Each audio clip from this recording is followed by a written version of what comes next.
Yes, sir. Judge, if we could go to item N1, this is discussion and/or action on matters regarding COVID-19. These case numbers have decreased for the hospitals. All right, Judge, do you want to accept that for recording purposes? Yes. Is there a motion to accept that report for recording purposes? So moved. Second. There's a motion and a second. Any other discussion? No other discussion. All in favor say aye. Aye. Opposed? Passed. All right, if we could go to item N10, presentation from Texas State Technical College regarding Central Texas Industrial Training Center. There's a mismatch between the number of jobs that are available and the number of people that are available to fill those positions. Move to accept for recording purposes. Second. Have a motion and a second. Any other discussion? No other discussion. All in favor say aye. Aye. Opposed? Passed. All right, if we could go to item N6, that's the Greater Waco Chamber of Commerce Monthly Economic Development Report for January 2022. Know that we have had one project announcement for this first quarter, and that was in McGregor with Messer. All right. If there's no questions, or a motion to approve the chamber report for recording purposes? Motion to approve. Second. Have a motion and a second. Any other discussion? No other discussion. All in favor say aye. Aye. Opposed? Passed. All right, we can go back up to item F, budget amendments. F1's regarding the FY22 budget. Francis? FY22 budget amendments, starting with F1A. Is there a motion to approve F1D through F1I? So moved. Second. We have a motion second. Any other discussion? No other discussion. All in favor say aye. Aye. Opposed? Pass. Under item G, bids, RFPs, RFQs. G1 is authorization of recommendations. G1A regarding bid 22-004, aggregate surface treatment for delivery and pickup. All right, what's the pleasure on items G1A? Motion to approve the purchasing director's recommendations on the bids. Second. We have a motion second. Any other discussion? No discussion. All in favor say aye. Aye. Opposed? Pass. All right. All right, item G1B regarding bid 22-005, asphalt emulsions for delivery and pickup. Not what's the pleasure of the court? Move to approve the recommendation of the purchasing director. All right. Is there a second? Second. All right. We have a motion second. Any other discussion? No other discussion. All in favor say aye. Aye. Opposed? Pass. I'd like to go to item L1. We have Shane Turner and Fiona Bond here.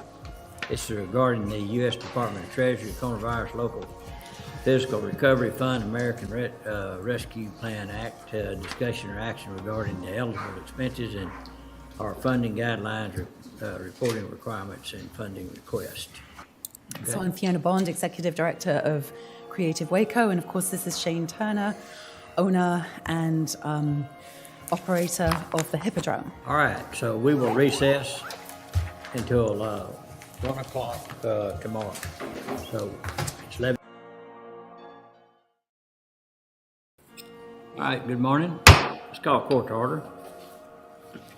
Today is Tuesday, March 1st, 2022. It's 9 a.m. Proof of posting, please. The agenda was posted on Friday, February 25th, 2022 at 3:10 p.m. Thank you. And if anyone has a public comment, they can come forward now from the audience. Yes, sir. My name is Shannon Caraway. I'm Vice President for Business Development for a company called Solar Prime. Currently, we're trying to develop another 300 megawatt solar farm and 300 megawatt battery energy storage project here in McLennan County. And it's out north of Trading House Creek Reservoir, that area there. We're preparing to submit a proposal to this body soon for a county tax abatement for the project, and just wanted to stop by ahead of time, introduce ourselves, and tell you what we're doing. Going to D on the proclamations resolutions, we have nothing this week. Under E, under consent agenda, I have no recommended pulls. Does anyone else have a pull from the consent agenda they want to discuss? Seeing none, is there a motion to approve the consent agenda? So moved. Second. Motion second, any other discussion?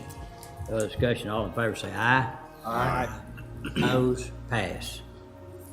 All right, Dustin. Yes, sir. Judge, if we could go to item N1, this is discussion.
So we just, want to make sure there's nothing else we need to talk about or anything you want to bring up before this evening's meeting, which we will be adopting tax rate and budget. So if you remember last week, we had covered the list of changes to the proposed budget. And so those were all approved or disapproved, and those have all been loaded in. And so I just wanted to come back where we are at this point in time. This updated worksheet, of course, is on your budget workshop drive as well. But, the estimated beginning fund balance does include a number for the Sandy Creek liability that, I know we'll be talking about that next Tuesday, but we've updated this projected number to include that. And then the one other thing that we just had kind of left in limbo last week was the amount for the MART project. We had that budgeted for next year, again, thinking that it might not be completed, but I think there's been information that has come out that it will be done by September, or that's the plan. So we have that included in next year's budget. I wanted to see what the feeling was if we should leave that in case it is not complete, or if you would like to go ahead and go with our assumption that it is going to be finished by the end of September. All we can do is go by what they hope to do. Yes. And it was on their priority list as they last in priority to get those roads finished last. So Did you get saw- that? I did. Did you that get the you email said. I sent you, the Yes, letter ma'am. from them? I met with their Public Works Director, and basically what he said is that in light of how that First Street came out and the pending litigation that they have, they went back out for another vendor to do their roads, and so they're working with another company. And they also went to a different strategy. They used 2 different strategies as opposed to the chip seal. And so what they've done so far is on some of the roads, they've used the first strategy. And on the rest of the roads, they've used that second strategy. I'm not gonna say if it was right or wrong, but what they wanted to do is to not just do the 4 miles, they also went into some other roads. They did the roads around the cemetery, they did roads in other parts of the city that were in bad disarray. And so, in a nutshell, what he told me is that they're through. That, and I rode them, they don't have, all the roads don't have that finished chip seal. And some of them don't have that black asphalt layer. But all the roads have been repaired where they don't have the potholes.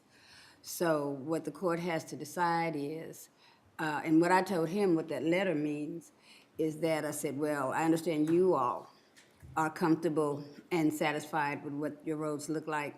I said, but what the court is gonna need to have to be comfortable is that based on what you all have done, you're not asking for any other financial commitments from the court, and as far as you're concerned, your project is finished. And so that's what the intent of that letter is. I didn't understand it that way. So That's the I intent would of say, that letter. I would say that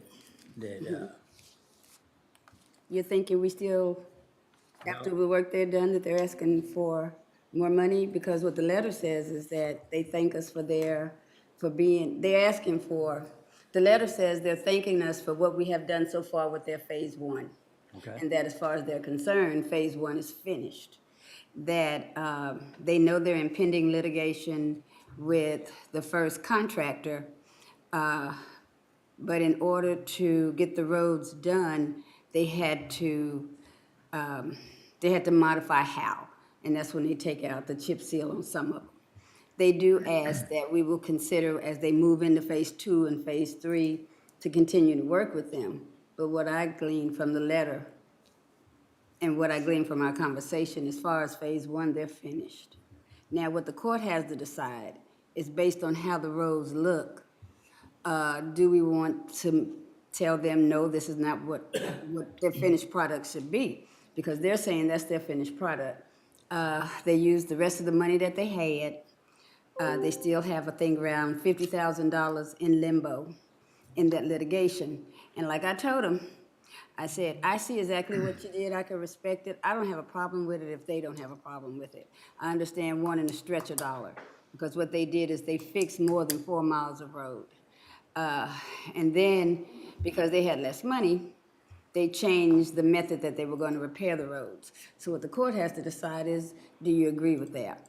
How far did they deviate from what they originally? that's exactly, and we need to go back and see what our agreement was and what the expectation was. And if it doesn't meet that original contract, then we've got to sit down and figure that out. So I think that's gonna take some while, and get Zane to help us out on this. I'd like to hear from Zane, see what is. Well, then don't ask me to talk to the city of Mart if you need to hear from Zane. Well, I want to hear from both of you.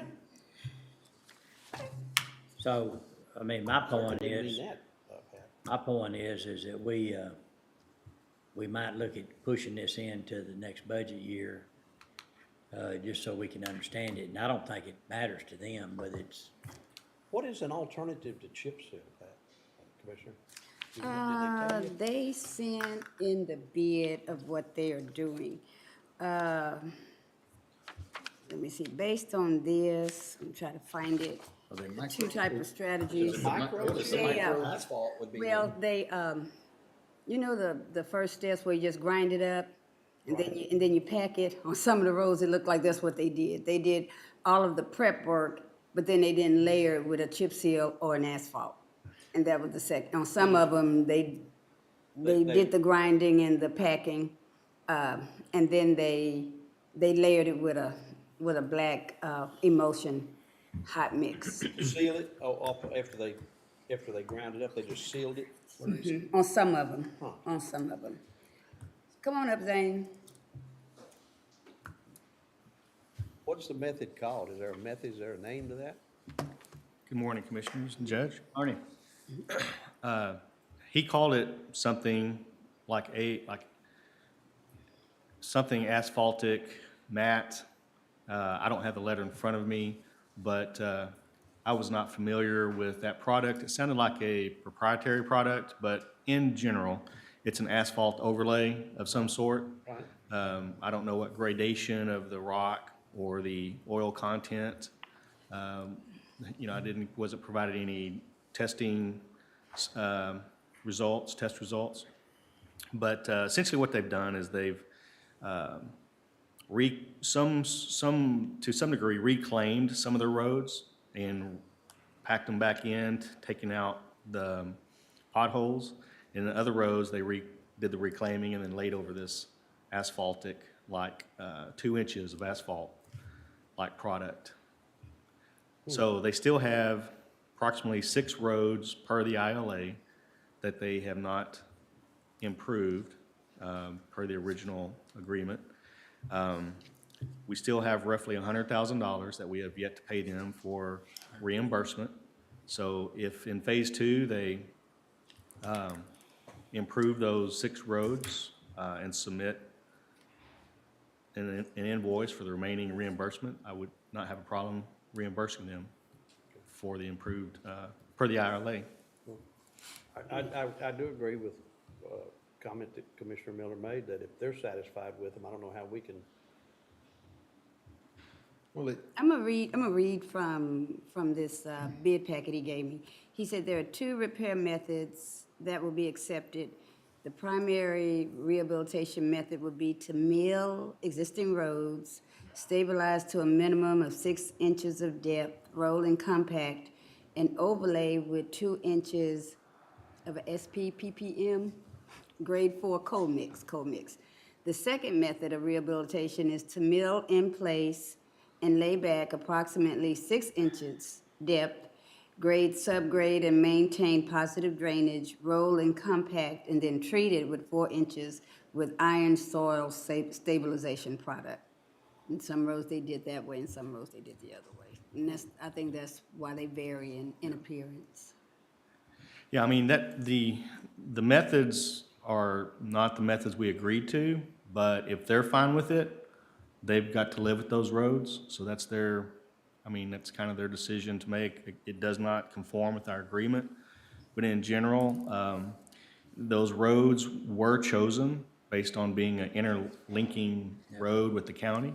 And so I would say that if they want to choose the method, then, you know, I've seen the roads out there that they have improved and they look good. I don't know how long they'll last, but they look good for now. And if phase 2 comes and they want the last check, I think they need to work on the roads that were considered interlinking county roads per the agreement. And then once they pave those, we can reimburse them the last check. So then I think just timing wise, not knowing exactly, when all these things will align, I think it's best then we'll just leave it in the budget for next year. We have it budgeted this year too, so if it happens before Okay. September's out, we'll be That's fine. a good idea. You know, I understand they're trying to do the best and stretch the best they can, but it does not align with the agreement. And I wish we'd have gotten a heads up when they decided to go a different direction. Since we're a partner in this Yeah. project, it would have been nice to know.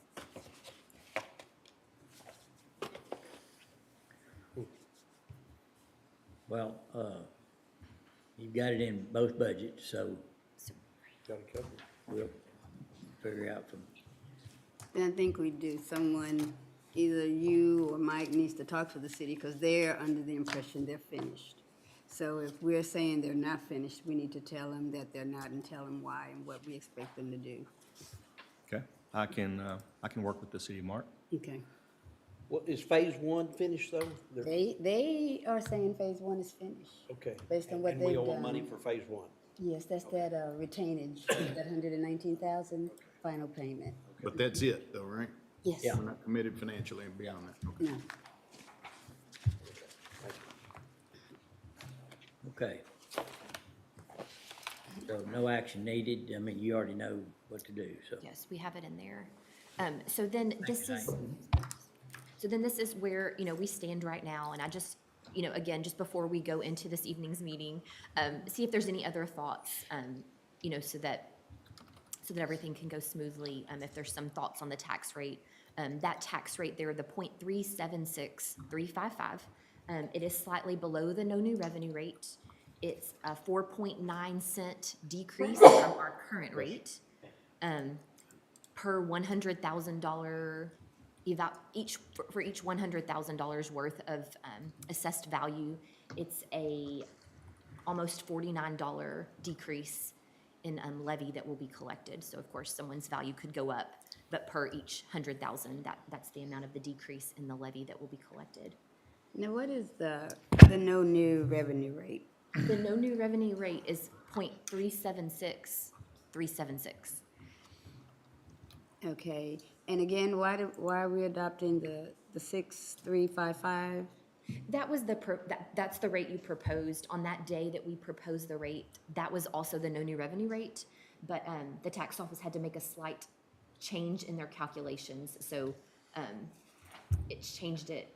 It's 5 decimals out.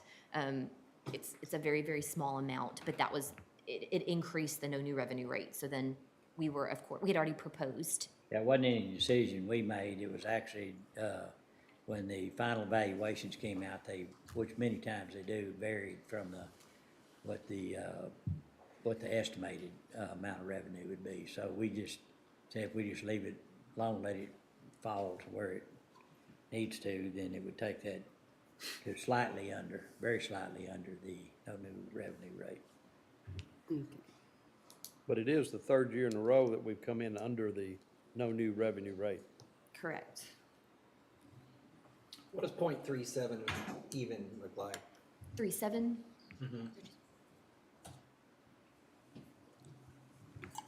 Thank you.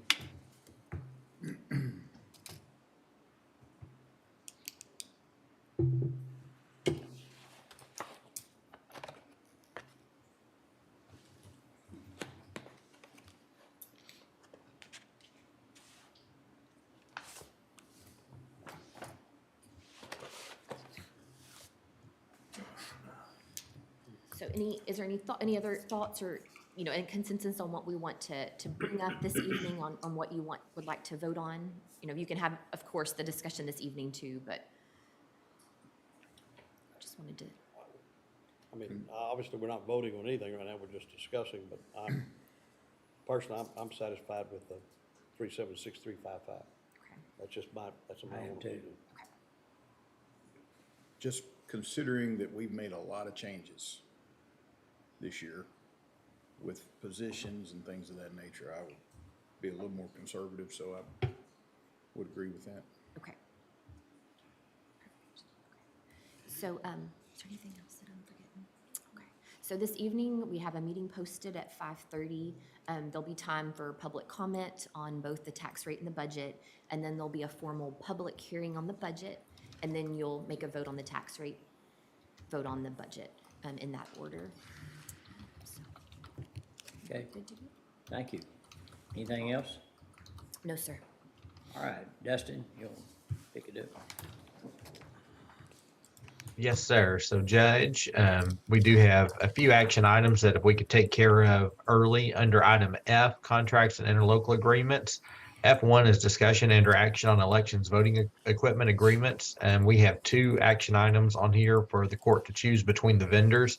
F1A is the Verity Master Agreement with Hart InterCivic Incorporated, and F1B is Ballot on Demand System Processing and Services Agreement and Sales Order Agreement with Election Systems and Software LLC ES&S. I'd like to call on Jared, and I believe he's ready to give the court a recommendation this morning. Good morning. How's everybody? All right, thank you. All right. So if you're ready, I will give my recommendation to you, the court, on what I believe the court needs to pursue on purchasing voting equipment. All right, proceed. Okay. So after several years of careful thought and consideration, my recommendation to the commissioners is to purchase Hart InterCivic's Verity Print solution. While I do believe that both vendors have a quality product, there are a few reasons why I believe Hart's equipment will be the best fit for our county. The first reason, security of the voting equipment. Hart has taken extra steps to ensure that their product meets high security standards, such as having their voting system federally certified. Their system also does not allow for previously scanned ballots to be rescanned, which is also an important step. Also, while neither system is directly connected to the internet, Hart's ballot printer is not directly tied to our e-poll books. This is an extra security step taken to ensure that the ballots do not touch any kind of network.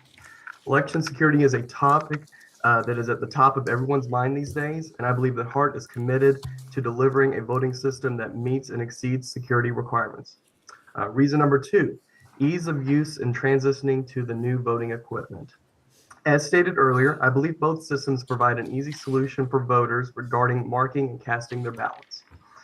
I believe that Hart's system will be the easiest to transition our voters and our poll workers simply because the concept is very similar to what we are currently implementing today. I know that if our poll workers can quickly learn the new system, they will be confident in implementing the system in our polls, which will help the voters be confident in casting their ballots. Reason number 3 is logistics. This is a big one. Storage space in our office is at a premium. I know that Hart's equipment will work more efficiently in our space than ES&S's. I'm working with our maintenance department to redesign our current voting equipment carts to fit both systems. Hart's system will fit these carts, which I know will fit into our current storage space with little modification. This in turn will make delivery of the voting equipment easier and more efficient. ES&S's ballot box is large and non-collapsible, which will make it difficult to store in our current space and cumbersome to deliver to voting sites. Reason number 4, trust. In my 6+ years in working with the county, our vendor has been Hart InterCivic. In that time, Hart has built a great working relationship with me and my office to ensure that we have the tools that we need to complete a task. Hart is located in Central Texas, just a little over an hour away from McLennan County. It is nice to know that their company is run by Texans who have the interest of other Texans in mind. They also are easy to reach if we need their immediate on-site assistance. And finally, the 5th reason, Verity's print system is already found in Texas. It has been used in several counties in Texas, including Denton and Hill County. We have visited with other Texas counties to get their opinion on the voting system, and we were met with positive reactions. So for these reasons, I believe that Hart's Verity Print solution is going to be the best for McLennan County, and that is what I'm going to recommend. All right, any questions? So these are certified by the state, is that correct? Both vendors have systems that are certified by the state. Now, Hart actually went the extra mile and had this system federally certified. So which system, what is the name of the system that we're voting? Yeah, it's Hart InterCivic's Verity system, and this is their print solution. So Verity has several different, I guess, versions. So this isn't the I just am looking at an email here where the system version 2.5 is mentioned, and right. I guess it's mentioned in this big lawsuit that has been served to all the counties in the state. Are you aware of that? I am aware of some lawsuits, but nothing that has been actually served to us. Right, well, not Let served. let me break in there for a second. Don't worry about those lawsuits. They are absolutely, in my legal opinion, frivolous, and everybody Tarrant County, everybody else I've talked to, there's no way that any of those lawsuits survive. They're essentially saying they essentially want to go back to hand ballots. And so it's not a situation with regard to any one system. They're against electronic voting, period. Yeah, what they're trying to say is hand marked and hand counted, and that hand counted is the big issue there. But the system that we're buying is certified, correct? It is certified, yes. Perfect. That's all we need. And what was the name of it again? I missed the last part of it. Verity by It's Arts. it's Verity. It's their print solution. So like I said, Verity is Hart's new system. It encompasses several different varieties, I guess you could say, such as like the hybrid system or the electronic only. That the basis of those systems is called Verity, but we're looking at their print option where we print the ballots in-house or actually in the polling locations. Okay. How long will we store those ballots, and do we have space for them? Yeah, it has to be stored for 22 months, and we'll work with archives to make sure we have space. I guess my question is, because it's a current federal, they said it's an active federal lawsuit. It doesn't, I guess, mention us because we haven't purchased ours, but we are mentioned, I guess, in the lawsuit of contemplating the purchase. I hadn't. Mike, do you want to answer that one? I just got it. Yeah, the current lawsuit is with regard to the system we have now, the eSlate system. So they're not trying to address that. They're just addressing our current system that would be used in the 22 general election. They're trying to stop us from using it in the 22 general election until they can go back and look at 3 elections and review and everything. Of course, that's not possible. Obviously, we would have to delay the election. The courts have come out and said, if you make this request after preparations are already being done, and if it would delay the election, then your injunction is denied. So that's where they're at. Okay, I didn't get to finish the question, so I guess that's why it wasn't the answer I was looking for. In the email it says, is this new Hart Verity voting system version 2.5 the same voting system that McLennan County is looking to purchase? So they're talking about what we're getting ready to consider now. So my question would be, if they're saying that according to the Secretary of State's website, that they're, and I guess the Secretary of State just has listed the 35 counties. It's not every county in the state of Texas. It's 35 counties that I guess have purchased this system and they've been using it in elections. But they say that their certification process is not valid for some reason. So my question is, in Senate Bill 598, the legislature is asking us to allow counties to have a pilot program. They understand that they have these various machines across the state. They want to see how these counties and these systems are going to work in the upcoming November 8th general election. So why is it that we can't wait till the findings of the pilot program? That's all I'm asking. That's my question. I would be, I agree, Commissioner. Okay. Because, I mean, is this the if this is the 2.5, then there's obviously some questions. So, and Jared hasn't answered that question yet. The questions that they, first of all, what email, Commissioner Miller, what email were you referring to? I received, and I get, the court received, everyone received it. It's an email from one of the precinct chairs. And she forwards the federal lawsuit that's been filed in regards to Yeah, this well, HART those federal system. lawsuits are full of inaccuracies. I mean, and the one filed against us is full of inaccuracies. And I'm not arguing the validity of the lawsuit. I'm saying that documentation is out there. As we wait to see how this is all gonna play out, can't we wait and see how all of this plays out? Especially in light of the fact that we know that the Senate bill is saying they're gonna provide us with findings from a pilot program they're gonna run in this November general election. Because I don't know. I don't know the validity of this federal lawsuit. I just know it's out there, and it is, some of the content of it is compelling. Well, what they're saying, some of the stuff, when they say that the certification process is not right, that's the same argument they made against Eastlake, and it was knocked down by the Texas Supreme Court.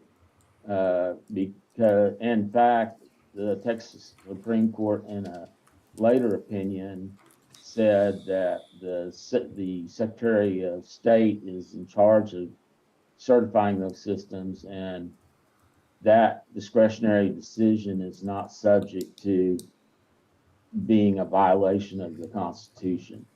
So I don't know why people are worried about they're a pain, and they're a very big pain, but the reality is they don't have any meat to them. I know the latest system the version that we'd be purchasing would be the latest version of Verity. So, occasionally the vendors will do updates to the voting systems themselves, and it does have to be recertified when they do that. And we would have the latest version of Verity. And I'm just asking if it's 2.5 or. John, are you on the call? Yes, I'm here. Can y'all hear me? Yes. Okay, so I think there's a few questions that came up. So yes, the version that y'all are looking to purchase is 2.5. That version is certified by the EAC, which is the federal government arm of certification, and it's certified by the Texas Secretary of State. I can answer questions about that petition or lawsuit because I've read it, and I'm happy to answer those questions. But I think something else came up about a pilot program in November. That pilot program is only for after the election audits. So it's a pilot program that's called risk limiting audits. And there's a few counties in Texas that are doing it in November, but it really doesn't have anything to do with the voting system itself. It's auditing the ballots after the voting system. So what the Secretary of State might say is you need to take 1% of precinct, 101 and precinct 102 and manually audit those ballots. So that's in November, that's what's going on with that test right there. And then Tarrant and Hayes County are in that test, and they are using a version of the system that y'all are looking to purchase. But I can try to answer any questions specific about that lawsuit. Well, if I may add, Commissioner Miller, I think you mentioned 35 or 38 counties that are using the system that is referenced in that petition. That system is a different system than what is being proposed in McLennan County. So that system is version 2.5. However, it is the ballot marking device. So it is what is being used in Tarrant County and Hayes County. What is being proposed in McLennan County is also version 2.5, but it is a different set of devices. It is hand marked paper, which is not what is in Tarrant or Hayes or any of those other 30 plus counties that are referenced in the petition. Okay, then my question would be, because I was just going to ask him to restate the counties that are going to be participating in the pilot program. and you said Tarrant County and another county are using the system that we are looking at, and they will be in the pilot program. No, the No, system that you are looking. not you. Is that what you said, the gentleman?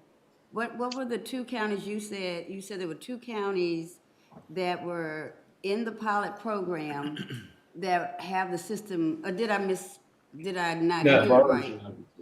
Sorry, apologies for that if I misspoke. So Tarrant and Hayes County have a version of our system that they're doing the pilot program. And remember, it's just for auditing. So it actually has nothing to do with the voting system So- itself. But Do you have any systems in the pilot program?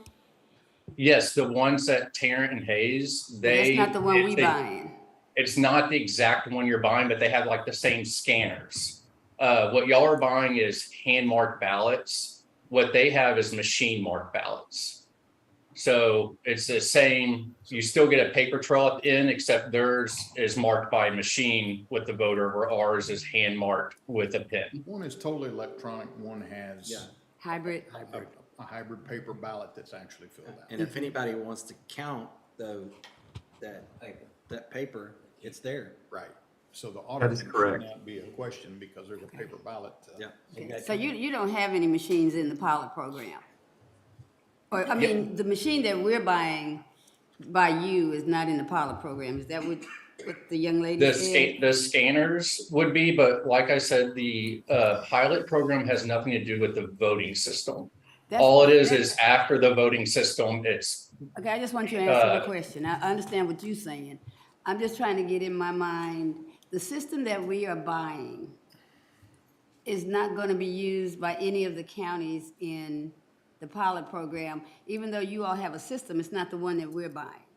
Is that what I'm hearing you all say? So parts of it will be, so like the scanner is the same scanner that Tarrant County has. In Hill County, which uses the system that y'all are purchasing, and Denton County uses the system that y'all are looking to purchase, they all have the same scanners. And then the same back-end tabulation software and the same ballot building software. There are little pieces like the ballot on demand print that Tarrant doesn't have or Hayes doesn't have. So there are parts of the system that counties will be using that are in that pilot program, but the system as a whole, I don't believe there are any counties in Texas that have print on demand that are in part of this pilot program in November. And one more thing. In Texas, is there another county in Texas that's going to have our system, our exact system? Is there another county in Texas that's going to use our same system? Yes, so Denton County uses it right now. They've been using it since 2017. In Hill County, right next to y'all, they use it as well. Cass County, Uvalde County, there are a handful of counties in Texas that use it. We have about 20,000 of those print devices deployed, and I think about 4,000 are in Texas. So it's been used quite a bit in Texas. Okay, so you got 4 counties that are purchasing our system, that have purchased our system? At least in Texas, off the top of my head. Okay. But I sent over a list to Jared, I believe, a few weeks ago of all the counties in the country that we have. Yeah, you should have received that, Commissioner Miller. And we did meet with Okay. Denton County, so because they are one of the counties that uses the system that we're going to purchase, or that I'm recommending that we purchase, and had very, very positive things to say about I this. talked to Jody Gonzalez in Denton County. That may be who you talked to, but he's a county administrator there and very much involved in selection of that. They were very satisfied with their purchase. Another thing is the hand ballot part of it. It kind of moots a lot of the arguments and complaints that people have, because there is a hand component to it, and the ballots can be manually counted afterwards. So it kind of moots a lot of their arguments about electronic systems. And that's actually something we do right now. We hand count, we do a partial manual recount of our paper ballots, the ballot by mail that we receive, even today. And of course, that's going to be expanded when we go to all hand-marked ballots. Is that just we a get double check? You do that just a It's a state requirement. state requirement? Okay. Yes. Yeah, in-process audit or something like that. Yeah, it's the partial manual recount is what it's called. And they give us a couple of precincts and then some contests, and we go back in and actually, hand count those ballots to make sure that it matches what we've counted electronically. Okay. And of course, that would be something that we would continue. Do And we something I'll have- say about hand counted ballots, honestly, that's the easiest way to cheat. I think that the electronic counting, computers count way better than humans do. Computers don't care. They have no bias here. And that's what we're going for here. We want efficiency and accuracy. Those are the very important aspects for us. And these systems do that. Well, did you have something? I'd just like to see, and I may have it somewhere here, but just whatever the state certification looks like. That's all. So, I've got one question for Mike. Mike, you still on? Yeah. In regards to the pending lawsuit or supposed lawsuit, you see no reason for that to impede us on going ahead and making a selection if we so choose today? No, I don't see it being an impediment. All right, thank you. Any other questions, comments? What's the pleasure of the court? Make a motion to accept the recommendation of our elections administrator with regards to the purchasing of the Hart InterCivic 2.5. Is that correct, Jared? Yes, that's correct. The InterCivic 2.5 voting system. Is that with the print option? Yes. With the print option, correct. Second? All right, we have a motion, second, discussion. Any further discussion? Speak now, forever hold your peace. Call for a vote. Commissioner Smith, Aye. Commissioner Miller, No. Judge Felton, Aye. Commissioner Jones, aye. Commissioner Perry. Aye. Pass. Thank you. Thank you very much. Thank y'all. Thank you. Thank you. Okay, Justin? All right, Judge, if we can move down to item I, additional items for discussion and potential action. I1 is authorization of amendments to the McLennan County Employee Policy Guide. And within this, there are a few action items. I1A is regarding section 7.10, compensatory time, subsection B, time limit and maximum accumulation. I1B is regarding chapter 9 leave benefits. I1C is regarding section 15.07, pay at separation. And I believe that's it under that item. So Anna. Thank you, Justin. Good morning, everyone. Good morning. So I'll provide just a brief summary of what the primary policy changes are, and then provide some additional data for the court to consider as well. So I'm proposing a change to our leave package, and it's a two-part policy change. The primary piece of this leave change is transitioning to a paid time off or PTO program from our current program, which consists of sick and vacation leave. This proposed change would essentially allow the employee to accrue the same amount of time that they're currently accruing. They're just going to accrue it in a different form. The leave they'll accrue rather than sick and vacation will accrue in the form of paid time off, PTO.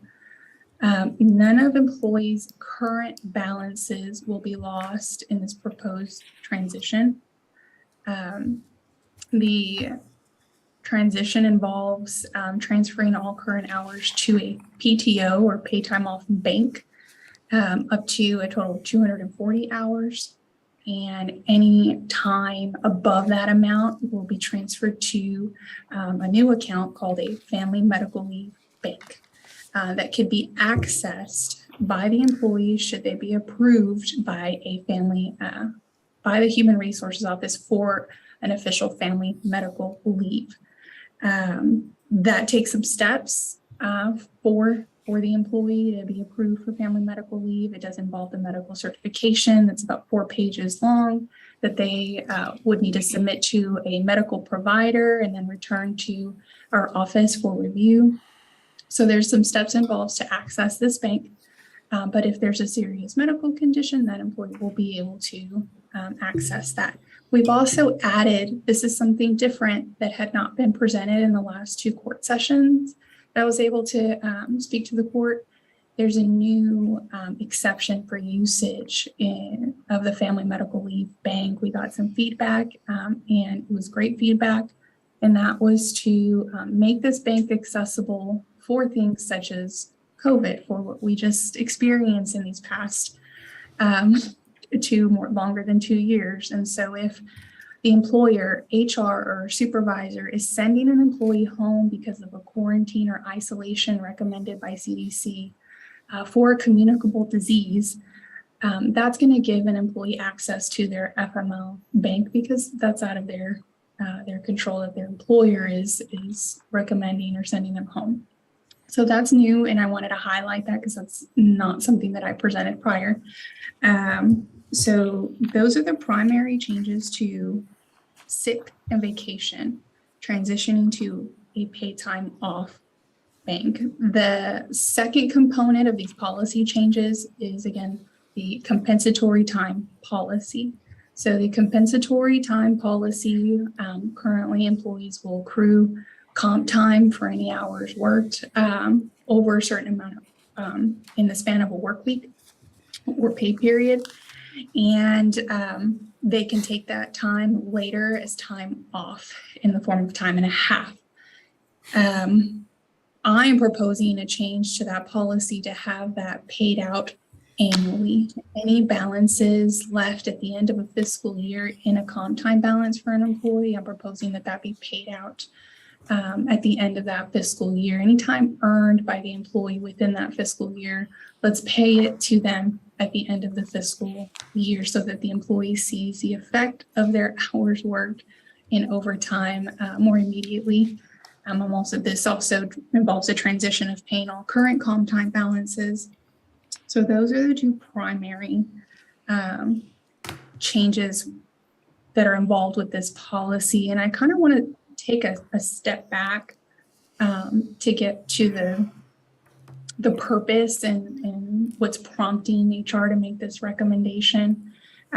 First, we've had a history of coaching supervisors and tiptoeing and being careful when discussing medical information or medical related leaves with employees.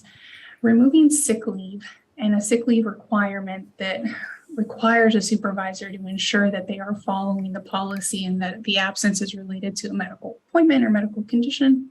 Removing that component from administering leave will make it easier for the employer, for the supervisor, and also for protecting the employee's privacy. So that was a major component that's prompting the leave changes. I also want to highlight the overall efforts being made this year to ensure that we as an employer remain competitive with the benefits that we're offering. And I think the court has taken that into account very well this summer over budget and considering the cost of living adjustment. And then this is just another compensation or benefit factor that we're considering in the big picture grand scheme of what we're offering employees, both for retention and for attracting the current applicant pool. So to provide more details on that purpose, I wanted to highlight our resignation reasons for the past 2 years. We've had 443 employees leave McLennan County between 2020 and 2022, our current year to date. 443 employees. The primary reason people are noting for their leaving, or the reason for leaving, is work-life balance. That makes up 36% of the resignation reasons for the past 2 years, followed by a 6% difference by better job opportunity. What I percentage? appreciate 30% for better job opportunity. I think the court's consideration of a higher cost of living adjustment this year is amazing, and I think that's going to do great in curbing that loss of employees related to better job opportunities and maintaining our competitiveness amongst local employers. That second higher component of our resignation reasons, that's work-life balance. That takes another angle, and that's what this PTO program is attempting to do. Try to keep employees, try to make time more flexible. I do have to share that this tool, it's just that, it's a tool, and it's going to be as useful as an elected official, department head, or supervisor makes it, but it's a start. And PTO provides that flexibility to employees to be able to have that discretion of time off and why they want to take time off, and not necessarily have to disclose that to a supervisor. Of course, supervisors are still going to have the ability to approve time, and employees are still going to be required to request the time in advance per their own department's policy. So that's the additional resignation factor that I wanted to share. And I also wanted to highlight childcare. Another restriction for a sick leave, or another, I guess, consequence of this restriction is sick leave, is employees aren't having access to the sick leave time for childcare purposes that aren't related to an illness. We have 454 children currently on our county health plan. That does not include children that are covered under an employee spouse's plan, that aren't covered at all, or that are covered under Medicaid. So the number's a lot higher, but we have at least 454 children that our employees have that are having to scrounge hours for and take time off for childcare purposes, for extracurriculars, for school events, conferences, that would not qualify under our current sick leave policy. So again, this transition to PTO would be a benefit to that population base. I wanted to circle back and reiterate, it's the same amount of time employees are accruing, it's just in a different, more flexible format, and it is comparable to leave programs offered by the city of Waco, the state of Texas, and ERS, and national averages provided through the Bureau of Labor Statistics for local and state employers. I can answer any questions now. On the 443, you had about a third were work-life balance, about a third were better jobs. What was the last third, or about a third? So the next largest reason for leaving is retirement, 85. What I thought. Employees leaving for retirement, and then it's all very small amounts in categories. Yes, that's good. Oh, All right. okay. Well, as you know, I support the PTO concept. I've worked under it, managed it for many years, and it really works well. It does afford a lot of privacy and flexibility, and helps with the work-life balances. Anna pointed out in her presentation, and of course, if you haven't worked under the PTO side of it, then you're going to be a little, I guess a little bit antsy going into it. But I went through that, and the employees, it didn't, at least the majority within 6 months after they were in it, all of a sudden said, this is going to be much better. And of course, in a year, slightly more, everyone was saying, yeah, this is much better. The other thing is, whenever you have sick leave, identifying sick gets to be pretty broad in one's mind about what's sick and what's not. Anywhere from, I've got the flu to I'm sick of work and I need to go fishing. And so anytime you have a policy that has very honest people telling little white lies, then you need to really think about changing that policy. And I think, that this does that. One thing that you brought up about during COVID or these kind of things, that there's a special consideration for that. I would want to make sure that that's an identified disease, that's a pandemic related disease and not other things, so we don't just start putting, people, giving them, because, we're doing plenty already, and we need to really tighten that up. The other thing that you pointed out as well, like any of the programs that we've had, and city programs and many others, and comp time, is it takes some management. And, we expect the department heads to manage this, and we also expect the elected officials to do it as well.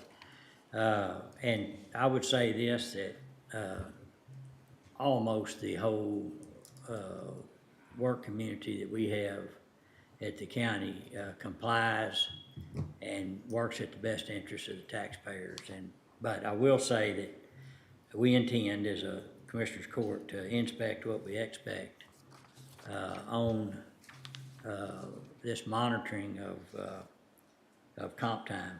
I like the fact that there's more scrutiny put on the family leave portion of it, because there again, if it's mismanaged or we have people that knowingly and willingly are in non-compliance yet access to it, it's a low grade,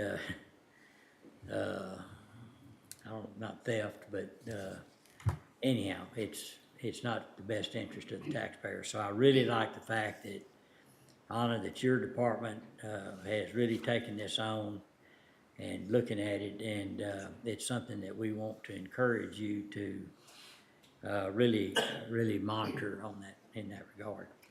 The other thing is and I mentioned it, and even threw out some suggestions of something a little bit less or a little bit more conservative approach in it, and that even though your turnover is higher in the first 3 years than once people kind of get rooted in, I really don't think that the PTO thing is that much about it. It's more, I think those people are generally younger, and they're looking for that better job opportunity, and so their job shopping is pretty common. But I understand, where you're going from. So I think if we adopt it as presented, I do want to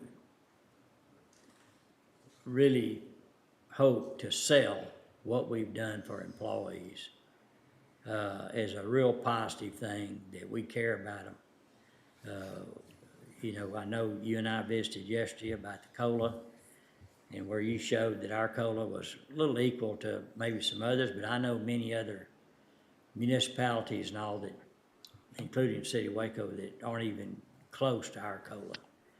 And so, we use that as a way to show that we feel your pain. We understand it. Inflation affects us as members of the Commissioners Court as well, and we appreciate that. And we're not asking for a pat on the back or anything else, but I am very interested on how well, as we talk to job applicants, job seekers, how well we're selling our benefits, that they are huge, and there still are people that are long-term thinkers that are looking to be in a company that they can move up and have opportunity and those things. And then You know, lastly, the only other thing that we've talked about, and we really haven't done much, is intern programs, but to really try to access job seekers through internships that they would know more about where they're interning for a long term, whether this is where they want to work or not. We can kind of decide whether they fit on our side as well. So I guess all that to say that I'd support the recommendation as presented. I'd like to make one comment, and I do want to thank you, Anna, for the additional wording with the FMLA bank. Because what that's done to me is people that have stayed here are good tenured employees and have taken care of their sick time bank. They're still being rewarded for being a good employee and taking care of that by it moving over to the FMLA bank, which also has the communicable disease subsection written into it now, I guess is the best way to put it. And so I just want to thank our employees that have done that. Right. They've been here and they've stayed for quite some time and have taken care of the time off that they've been given. Anna, you've put in a tremendous amount of work, you and your department, and I thank you for it. And having worked under PTO before, I think it's a great transition. So certainly support it. Quick question, and just, I'm pretty sure I heard you say this, but there's no difference in the amount of time somebody gets this year as, they'll get the same amount of time in the PTO plan as they are getting this year. Is that correct? That's correct. The accruable time would remain the same. It's just No one's accruing losing any it. hours or days. Right. No one's losing any hours, and the amount that can be accrued is the same. It's just in the form of PTO rather than sick and vacation. We're combining them and you accrue PTO, but it's the same amount as what you currently accrue divided between sick and vacation. And they can access up to 480 hours in the Family Medical Leave Bank. Is that correct? Upon approval of family medical leave. Upon approval, and they have to work for the county at least 12 months. Correct. That is one of the requirements of family medical leave per the act, not ours. So to qualify for FML, you would need to be employed for 12 months with the county. And that's federal. I mean, that's a. Yes, that's per the Department of Labor. Yes, sir. Great. Okay. Well, it all sounds good to me. Thanks for all your hard work on this, and it's there's a lot of words. Anyone Thank else? you. I appreciate that. We had quite a bit of help from the auditor's office and figuring out the administrative mechanics of it. And then of course, Mike Dixon helping us as well to be sure that we're in compliance. So group effort. Thank you, everyone. The comp time payout for, to start this is going to be a little more. Yes. What is that amount? So in the budget we have, and this is based on, current hours, that'll change before the end of this next month. We've projected right over 500,000 based on the balances and the current rates of pay for those employees. And when does that get paid? So we've been working with HR on a timeline for that, and I believe we're going to try to pay that out I have a calendar in front of me. One of those last Fridays, it may be with payroll, I believe, one of those last payrolls in September.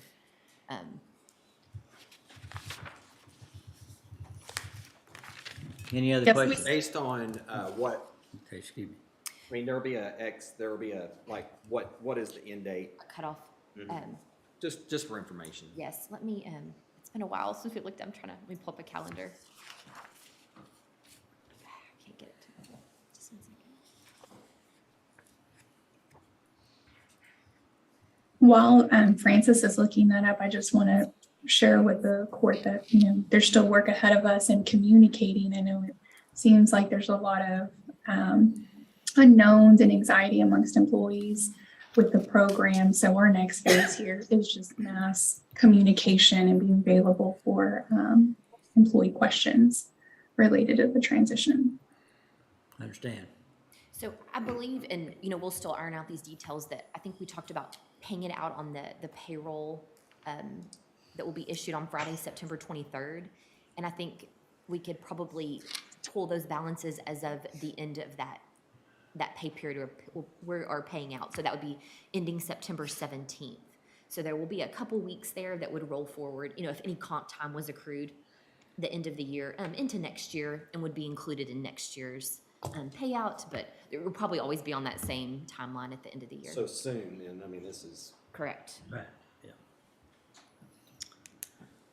All right, if there's no other comments, I would make a motion to authorize the amendments to the McLennan County Employee Policy Guide, including the PTO, the adjustments to family medical leave, and the other things mentioned in there.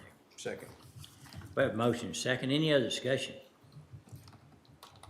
If there's no other discussion, call for a vote. Commissioner Smith, Aye. Commissioner Miller, Aye. Judge Felton, Aye. Commissioner Jones, Aye. Commissioner Perry. Aye. Excuse me, passed. Okay, Dustin? All right, Judge, you ready to start the department head reports? Yeah, let us take a 5-minute recess. So we'll come back in 5 minutes. Recording stopped.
What tax year it's gonna hit. Recording in progress. Okay, let's call court back into session. So, Dustin? Yes, sir. So Judge, we can go to item H, acceptance of county department head and staff reports. H1 is juvenile probation monthly activity report, May to July 2022. And Colin Coker will not be available this morning. Okay, everyone has a report in their package. If you have questions on it, well, feel free to reach out to Colin and ask those questions. All right, are there any questions right now? If not, is there a motion to approve the report for recording purposes? So moved.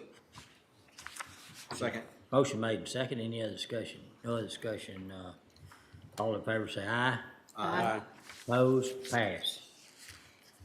H2, engineering monthly activity reports, May through August 2022. Zane? Thank you, Dustin. Some of the highlights on my report I'd like to bring to your attention is that in the month of September, we expect to have a few bridge construction plans ready to advertise. And that would be Panther Branch Road Bridge in Precinct 4, Tonk Creek Bridge in Precinct 4, and then in either late September or early October, probably Chapel Road, which is the Precinct 4 bond project. So those are the ones that I wanted to bring to your attention. We, as y'all have mentioned previously about the internship, we've had a summer intern, and that has far exceeded my expectations in a positive manner. We would do that again. Okay. The intern came from Baylor. She's an environmental science major.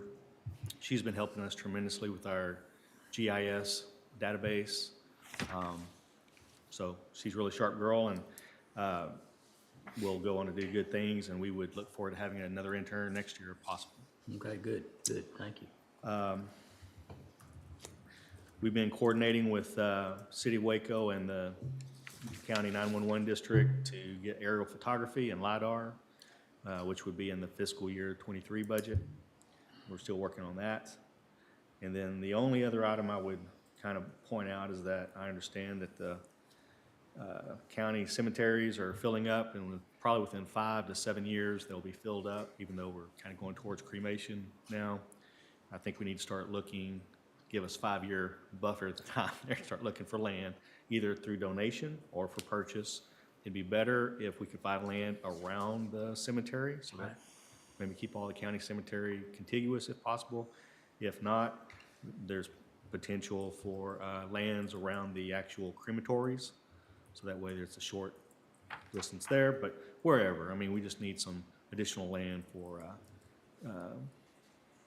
county cemeteries, pauper cemeteries. Okay, so Dustin, make a note that we need to actively look at that. Yes, sir. And with that, I'll be happy to answer any questions if you have any other items. Any questions? I know you mentioned when I visited with you yesterday a little bit about preparing the RFQs to start doing the preliminary engineering reports, I guess. That's right. So I know the court has started to, or has contracted with consultants to help figure out how we can utilize the federal money, being the ARPA money and the Infrastructure Investment Jobs Act money. And so if Ken can correct me if I'm wrong, but if it's federal money, we're going to have to do an RFQ, request for qualifications, for engineers to provide engineering plans and specs for roads and bridges. And If we want to pay them out of those funds. if we want to pay them out of those federal funds. So, we're going to have to wait till those funds, till we can be assured that we can use those funds to then do an RFQ for engineers for future road and bridges projects. All right. And then other projects that, that you're working on now to replace bridges or low water crossings, they're moving along okay? They're moving along. So the Panther Branch Road Bridge, Chapel Road, and some low water crossings, they're moving forward. Okay. And then on Thompson Road, you're looking at that and, So Thompson Road, I originally had met with the contractor. They felt that it could be repaired, but if we have to have specialized materials manufactured to repair that bridge, because they no longer sell those bridge beams for that bridge. okay, So, and if we repair that bridge, the loads that damage the bridge, if they were to go over the bridge again, we're going to have a repaired but then damaged bridge again. So one option is to replace the bridge with a larger, stronger bridge. If we do that, hopefully we can use some of the federal monies to then go out for RFQ and find a bridge engineer to design a new bridge. okay. So if there's violations of weight, that gets into a whole new area. And I guess there's proper signage on those bridges. There's signage and there's large mounds of dirt that block traffic from going across that bridge. Yeah, but I mean, once a bridge is finished, then there would be a posted weight limit. Correct. Well, once the bridge is finished, it wouldn't need to be posted because it would meet all. But he's saying now, do we have weight limit signs on our bridges? Yes.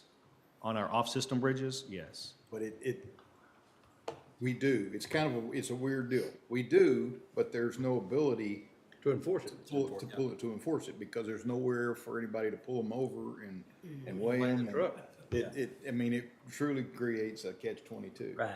Well, in this specific bridge, there is a commercial hauler that lives on, I guess, between 933 and the other side of the creek of 930. And it's my understanding that he or another hauler was hauling in these wind turbines, and which were overloading the bridge. And so if we fix the bridge and of course he hauls material, and he or anybody else crosses that bridge, it's a violation if they exceed the weight limit. So I would call that fella right back there in the back. I told you to run during the break, didn't I? So anyhow, that's a specific issue at a specific spot, but anyhow, that's one challenge we have. Okay. Yeah. Okay. Any questions for Zane? Appreciate what you're doing. All right. If there's no other questions, is there a motion to approve Zane's report for recording purposes? So moved. Second. Have a motion second. Any other discussion? No other discussion. All in favor say aye. Aye. Opposed? Pass. Thank you. H3 is maintenance of equipment, monthly activity report, May through July 2022. I'd like to call on Captain Sean Nixon. Morning. Morning, Judge. Morning, Commissioners.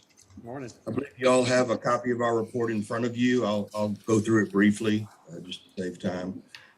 Jail repairs, we had 34 from May through July. Radio projects and radio repairs, we had 18 in that same time frame. Equipment install, removal, and repairs, we had 18 also. Sign shop, May, we had 111 signs completed for 6 departments. June, we had 18 signs completed for 3 departments. In July, we had 118 signs completed for 6 departments. Under vehicle maintenance, in May, we had 96 work orders for 5 county departments. June, we had 124 work orders for 5 departments. And in July, we had 115 work orders for 5 departments. So briefly, and very quickly, that was an overview of May through July. Just to let you know, next court date, we're going to be asking for a budget amendment with moving funds within our budget to cover some more repair and maintenance in that line. If you have any other questions, I'd be glad to All right, answer. and all the facilities out there working good, all the new stuff?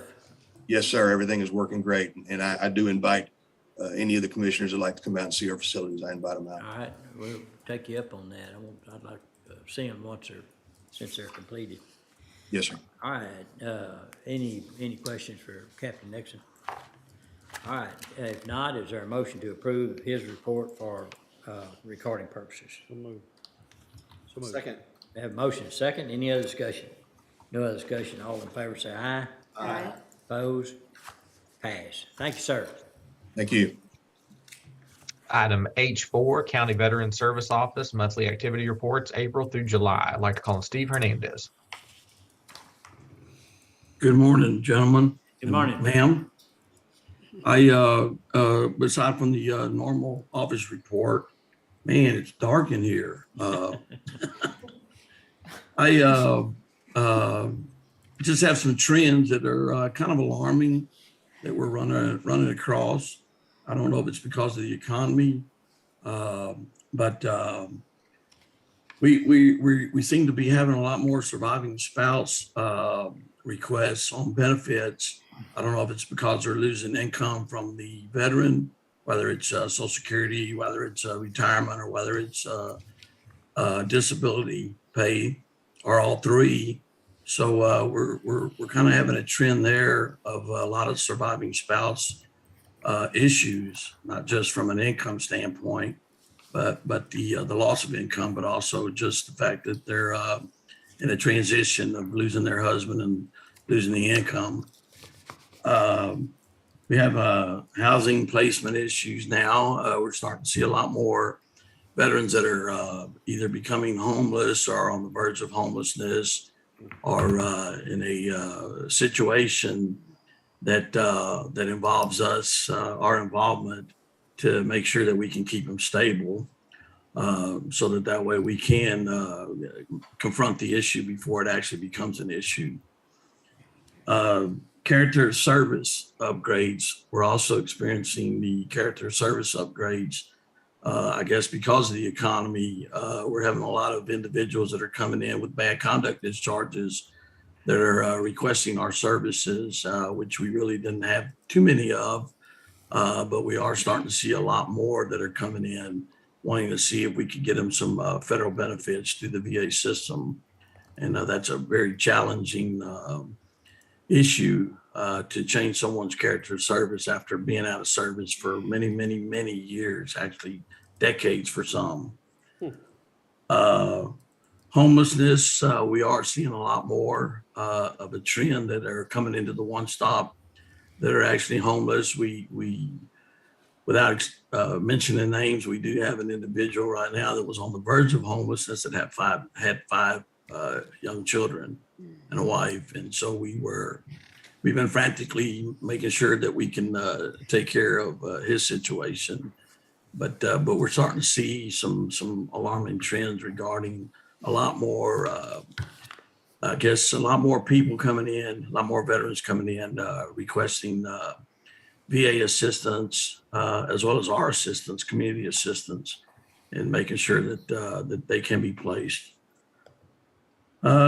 We are also noticing some exacerbating mental conditions that are coming into the one stop, where we're having to, I guess, take care of those issues on an individual basis, whether it go to acute psych at the VA, or maybe get some therapists or some other involvement to make sure that they're taking their medication, if they're off their medication, trying to get them back on.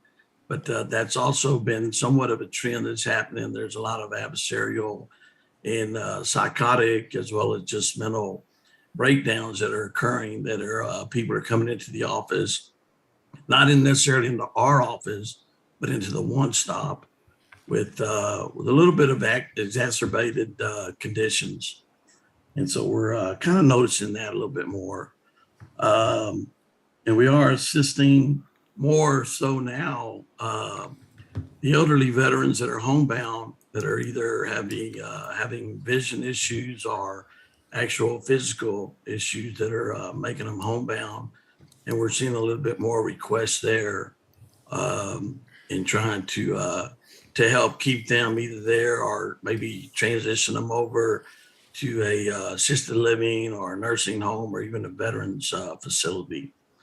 So we have some challenges that have come up that we were not necessarily really experiencing too much of.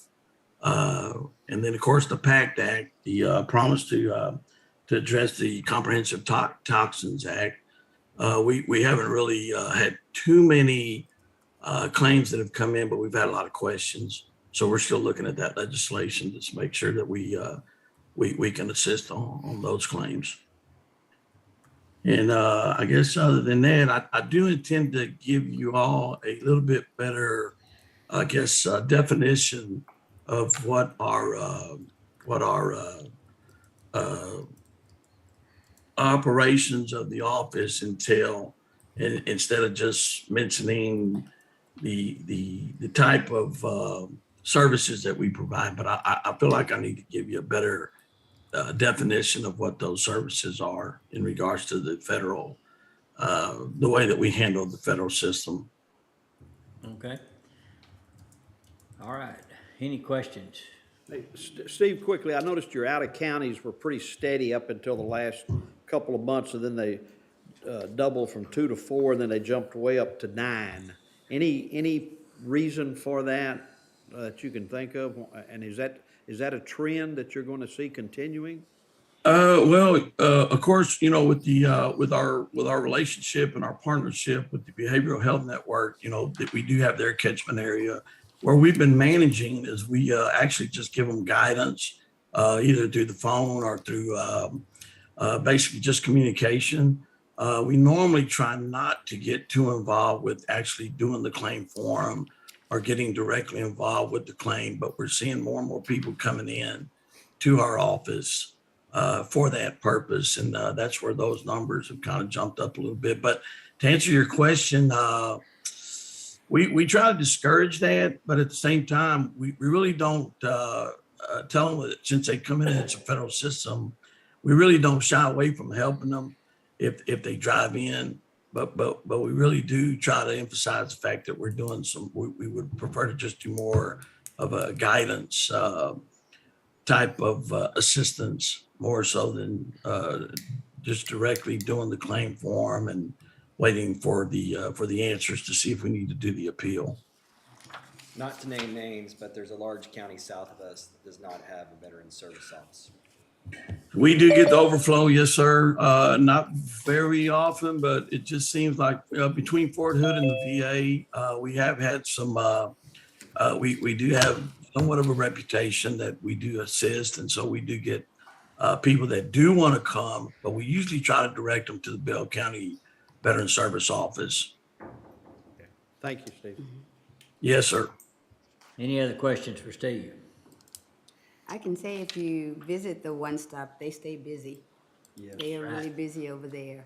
And if you stay and have coffee, or each time I go, they feed me. But if you stay and have a meal with them, the stories that you get when you talk to some of the veterans that are there, I think that space is just really beneficial to the men and women that come in there. And I know every time I've gone in there, I've been impressed with the services and the conversation. Well, we do have breakfast every Thursday morning from 8 to 9, and that's kind of starting to pick up too. We actually had a pretty good crowd this last week. I would say it was almost 100. So we're starting to get some people coming back in the office, which is good. thank you for what you do. For sure. Okay, and if there's no other questions for Steve, is there a motion to approve his report for recording purposes? So moved. Second. Motion made and second, any other discussion? No other discussion, all in favor say aye. Aye. Opposed, pass. Thank you, Steve. Thank you, sir. All righty. Thank you, gentlemen, ma'am. H5, purchasing monthly activity report, June through August 2022. Ken?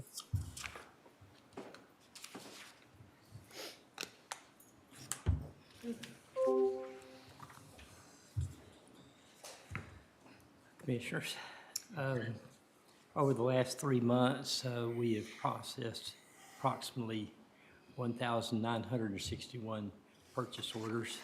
It always gets very heavy at this time of year when we're trying to purchase things last moment, using up budget, buying stuff that they budgeted for next year, buying it this year. Will asked me a question, and I kind of put him off a while ago, but I thought I'd Yeah, just you share did. this. PowerPool, that they are having more frequent meetings. The news is not really improving, at least for the next year. Ken's way more optimistic than I am. I will well- say that, so.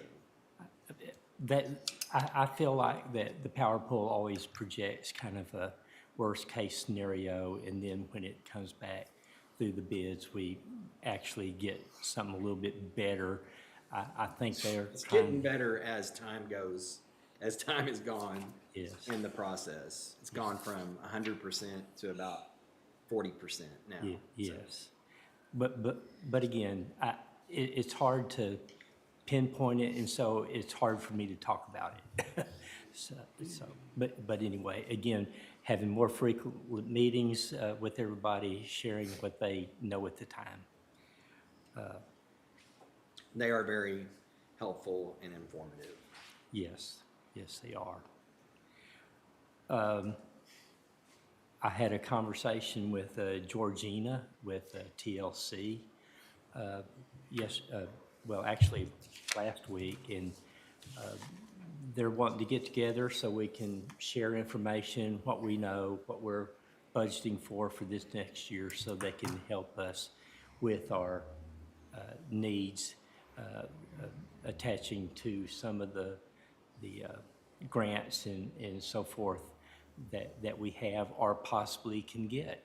And so we're trying to work out a time for a meeting this week or next week. I got a phone call from Wes Allison. He had concerns about the actually Encore disconnecting electricity to the show barn and having it reconnected before the fair.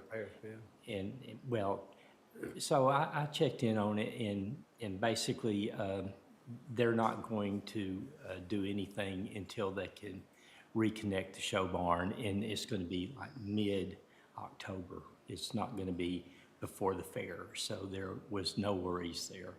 And so the demolition is kind of, moving out there a little bit, just sharing that. But we're kind of at the mercy of the utilities that are there and getting that taken care of. So is the asbestos abatement, that's taken place? Those It's they done. They pulled the walls off the. I think it did. I mean, I've seen it. I drove by. Yeah, I was going to share that next. The asbestos abatement is completed. They've done that. So we're very close to being able to be on the ground and tear it all up, but just not quite there yet. So it's just another project that's moving forward. Now, I'm a little confused about what you said. Just they're going to leave the electricity alone until after the fair? Yes. Okay. Yes, they are. I would hate for that electricity to be off. Well, and that was, again, understandably, Wes's concern. And he was also talking about possibly using the stadium lights, which I need to get back with him because we have a lock on the power turning button, the switch. power, turning those on and off. Yeah, they're, like for lighted parking, in the areas that are dark, Yeah, it is dark over there. there can be some problems, so much light as they can put on it, roaches run the other way. Yeah, but the other problem was having the lights on when no one was there. Well, yeah. So, Yeah. so hence the lock on the, on the switch. So anyway, we'll work with Wes on that. If y'all need any like pictures of anything, I drive by there every single day, just about. So just let me know. Okay. I can. Status pictures. Yeah. On the towers, the tower in Woodway is up. We got more work to do there, putting up the antennas and such, but the tower itself is up. Understood that getting Encore to run the power over to their tower, which was overhead before, they're going to put it underground, is mid-September before they'll do that. I contacted Will. I got a call from Frank, and the state has awarded the contract for the tower at Precinct 3, and they wanted to have a meeting out there mid-September on a Friday, and I checked with Will. Will was willing to open up. They wanted a conference room or a place to meet inside, and talked to Will, and Will was willing to do that. But then when I told Frank that the guys don't normally work on Friday, he said they're looking for another date. So that may not be the date that we have it. So I'll let you know when they let me know. So anyway, so that could be started fairly soon. So what? And I hate to ask so many questions. It's okay. What is? So what would you consider?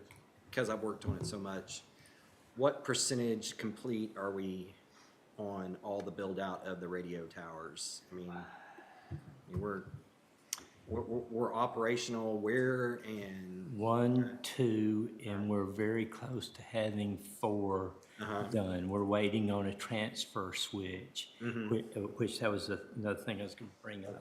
Transfer switch is supposed to be here again mid-September. That was really upsetting to me. We got the generator. I was waiting so patiently for the generator.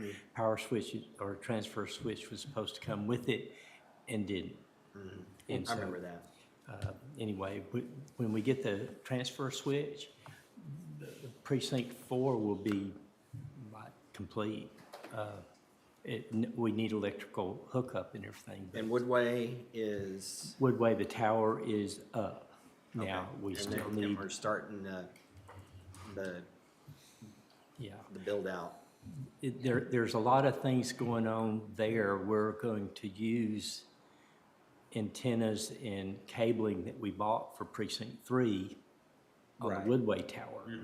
Right. But under their grant, they're going to replace those items for the one for Precinct 3. I remember seeing all that. Yeah, I mean, we had talked about taking stuff off of the Heart of Texas Tower, or the original Heart of Texas Tower, and moving it. But, you know, once you have run that cabling and it's got some age on it, it's not really easy to reuse. So we may be using some of their antennas though. So I'll share that. So it's all work in progress, but it's moving along, and I'm hopefully we'll be through in the next year or two. I think that's about, well, Zane kind of brought it up. We got some big bids or RFPs or whatever you want to call them coming up, and Zane touched on some of them, but one close to the Commissioner's Heart, next court, we'll have the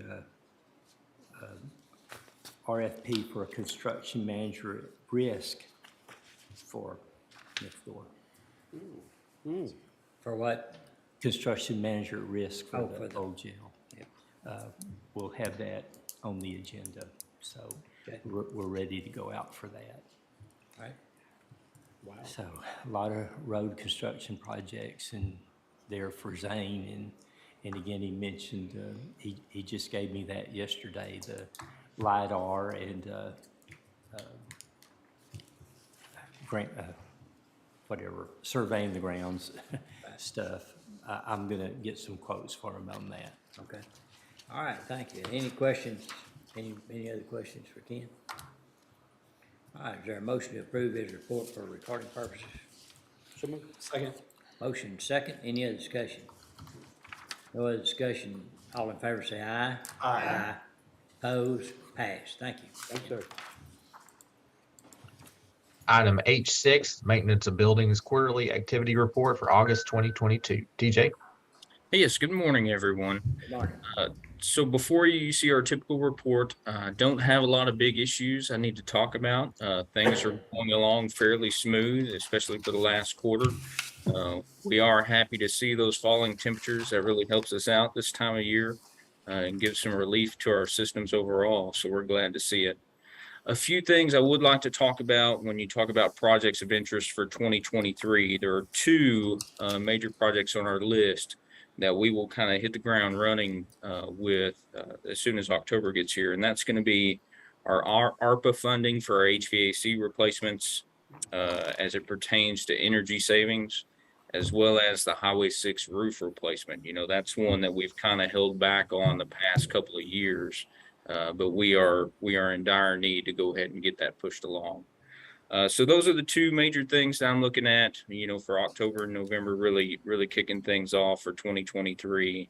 And there's a few more on the list that we'll work on throughout the year.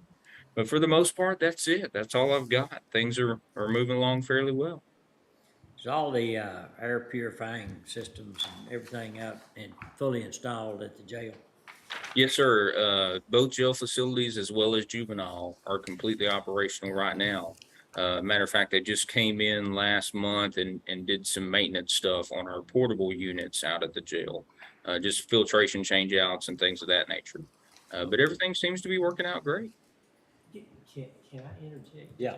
That you brought Get in it your up? microphone. That you brought it up, but you know, we only did part of what we actually included in that bid, and I'm not asking for it now, but is there any consideration of doing the other buildings that we actually included in that building when we did that proposal for the air purification? I think the court would like to see some data about the performance of what we have. Okay. And then that should determine, and then of course, in our new courtrooms and all, that's Consideration. yes, sir. And then any areas that have, if the data works and there's a high concentration of people, then that's where consideration needs to be. I mean, I'm thinking tax office and. Yeah, that lobby in the records building. Pardon me? The lobby in the records building. Right. Yeah, I think that was in the original bid scope of work.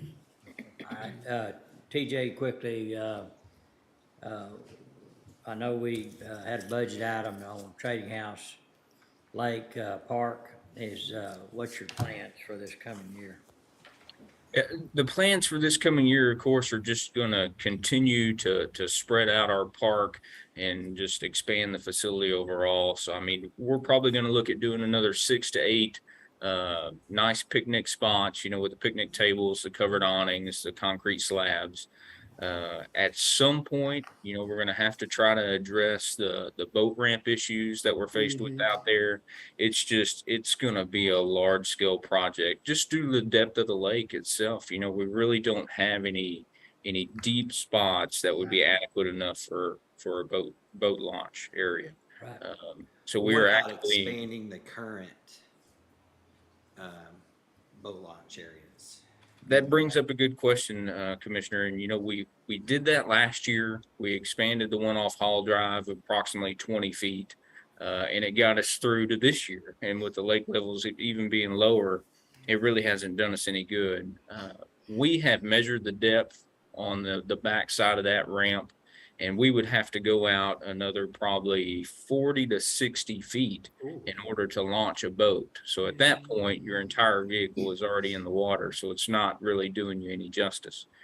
So we are really looking at, what can we do to really dig out the area to get us a critical depth that we need in order to launch a boat. So we're looking at a couple of different avenues that we can possibly take. It's probably going to be something we're going to reach out to some designers to help us with. Well, a lot of that work would need to be done when the lake's low, and of course, it's low now. And, Right. So, okay, any questions for TJ? If not, is there a motion to approve the report for recording purposes? So move. Second. Have a motion second, any other discussion? No other discussion, all in favor say aye. Aye. Opposed? Pass. Thank you, TJ. Under item H7, pretrial services, monthly activity reports, May through July 2022. And Judge, I heard from Judge Bain this morning, he had a large arraignment list, so he will not be joining us. Okay. Y'all have the report in the file. If you have any questions, please feel free to contact Judge Bain or his staff in regards to that. Is there a motion to approve his report for recording purposes? So moved. Second. I have a motion second, any other discussion? No other discussion, all in favor say aye. Aye. Opposed? Pass. Item H8, health services, monthly activity reports, May through August 2022. Like to call on Heather. She's been waiting patiently. Morning. Morning. I want to also make a comment about the interns. We had an intern last year, the first go around, and huge asset to our program. So if we get the opportunity again, we'd be interested. Okay. Pretty standard report. We participated in 5 community events since we met last time. And that's really just our outreach efforts to, tell the community about our program and how to apply. Matter of fact, I brought a staff to introduce, and I'd have had 3 this morning, except for 2 are at the community expo that's going on. So that's another event that we're participating in. Were you there this morning? No, but I'm glad y'all are participating in that. Yes. I'm going to be bringing a proposal for an ad next Commissioners Court for the Hot Cog Resource Guide. I think that'll be a great opportunity for us to, share information about the program. That's a highly used resource in the community, and so just wanted to kind of plant that out there.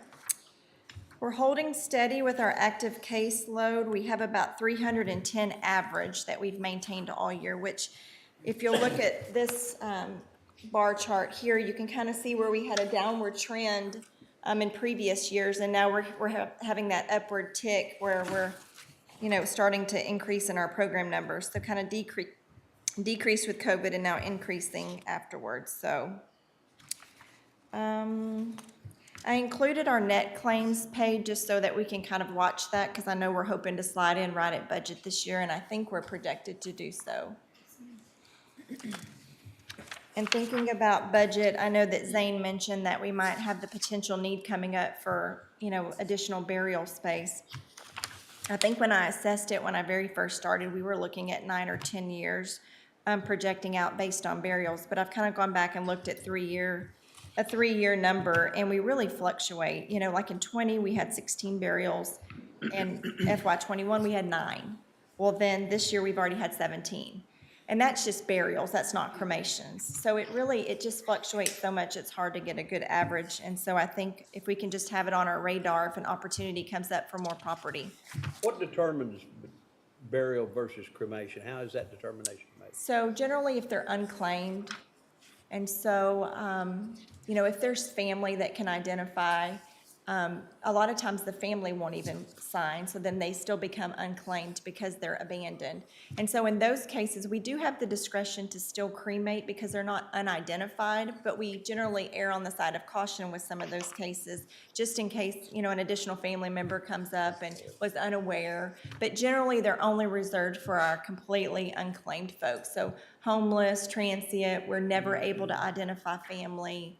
There's no one to step up and take control of disposition. And those are also the ones that we honor at the end of the year with our homeless and unclaimed memorial. On the ones that we cremate, are we still also burying those? Okay, what do we do with those remains for those who are cremated? Because I know at one time we were putting them in little plots. So we encourage the family to take possession of those. On rare occasions, a family member doesn't want them, and when they're not picked up, then they do have to be buried at Restland. And then there's a fee associated with that, with opening a grave, but that's very uncommon. We don't have, generally, if there's family involved that's taking control of disposition, they're gonna pick up the cremains. We've been doing really good at maintaining that pauper budget, and I want to keep in mind that the last 2 fiscal years, we've increased our contract price, but yet we've still been able to maintain our budget. And so a lot of that is the effort on our part and our partnership with Lakeshore for those reimbursements. And so on this report, we showed almost a $15,000 reimbursement collection for this year, but as of today, it's around $17,000 already. And so that really helps us stay under that budget every year. But just keep in mind, as it's increased and it increased again this year, it kind of takes our gap and closes it even with our efforts to collect reimbursements. Remind me one more time, the situation in which we claim a reimbursement. So if a decedent passes away and they have a trust fund or a checking account, and they have funds in that account, statute gives us the right as the county to collect and invoice that account for reimbursement for the cost associated with disposition. Now, if they have a beneficiary on that account, obviously the funds go to the beneficiary, or if there's a spouse on the account or a child on the account. But when it's just the sole account of the decedent, then we have the right to invoice and attempt to collect the reimbursement. Okay, so the money that we're collecting as a reimbursement is the property and ownership of the person that we, okay. And in some instances, when a person's unclaimed, this is their, I guess, way to pay for their own disposition, in a sense, so. Let's see. I think that's the gist of it. Okay. Just want to point out a couple things. I appreciate you taking on, you got plenty to do, but being the loan executive for United Way, that's you'll meet a lot of people, and it's a very good thing because most of your clients can benefit from United Way services as well as our employees, and you'd be surprised about how many employees access United Way organizations for a helping hand and those kind of things. And appreciate you serving on that. I know you'll be a great member of that. On community partner meetings, how's everything going with Waco Family Medicine and how we work together? So we were able to finally coordinate and have a case manager meeting.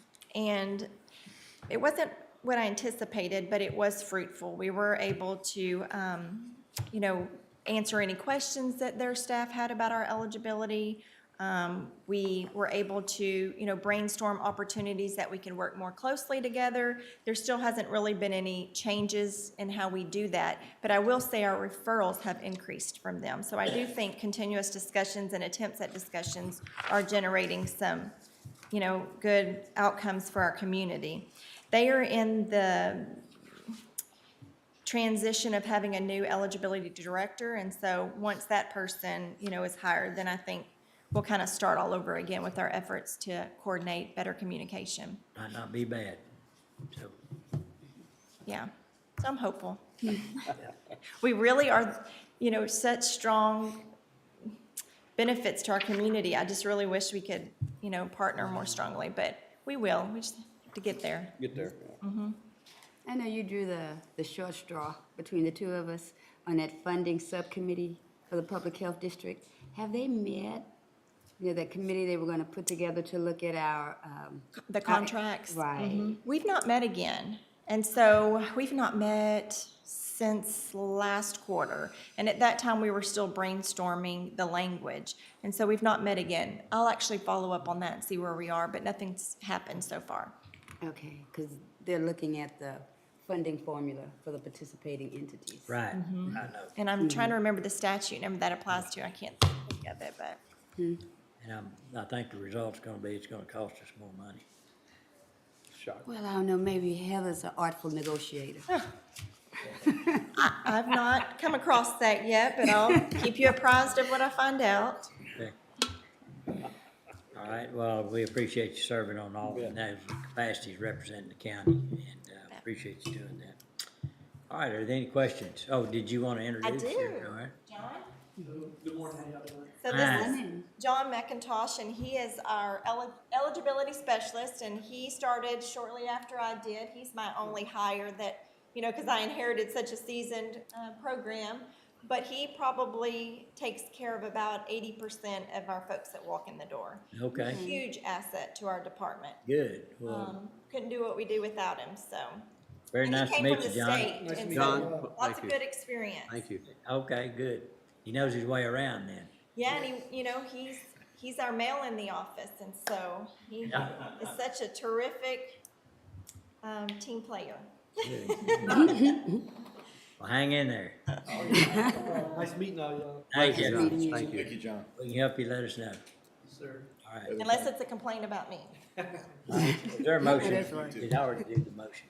No. Motion to approve Heather's report for recording purposes. So moved. Second? There's a motion and a second. Any other discussion? No other discussion. All in favor say aye. Aye. Opposed? Pass. Thank you. Thank you, Heather. John, pleasure. Nice meeting all y'all. Y'all have a good one. All right, you too. H9, Information Technology Monthly Activity Report, May through July 2022. I'd like to call on David Nyhart.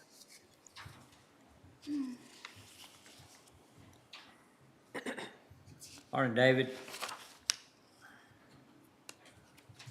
David, have you Morning, Commissioners. Judge, good morning, good morning, morning. Morning. Let me pull up what Miss Lisa sent out here real quick.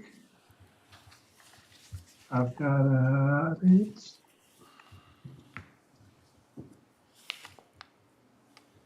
So we had a lot of movement in a lot of areas the past few months, obviously. Working with departments for moves in particular, networking side. We had a lot of movement in regards to our segmentation projects, as well as a few other items that we'll get into with you during our executive session here in a bit with Mr. Suggs. I'm trying to pull up Lisa's report here. Those are some of the high end areas. Our VxRail project has been coming along very well. We actually will complete that this evening as a part of our maintenance window. A lot of our DR projects are really underway and have been moving right along in regards. And Mr. Quinta, as well as if there's anything on the desktop side that you'd like to add. Good morning, Commissioners. Good morning. Things are moving along great on the desktop side.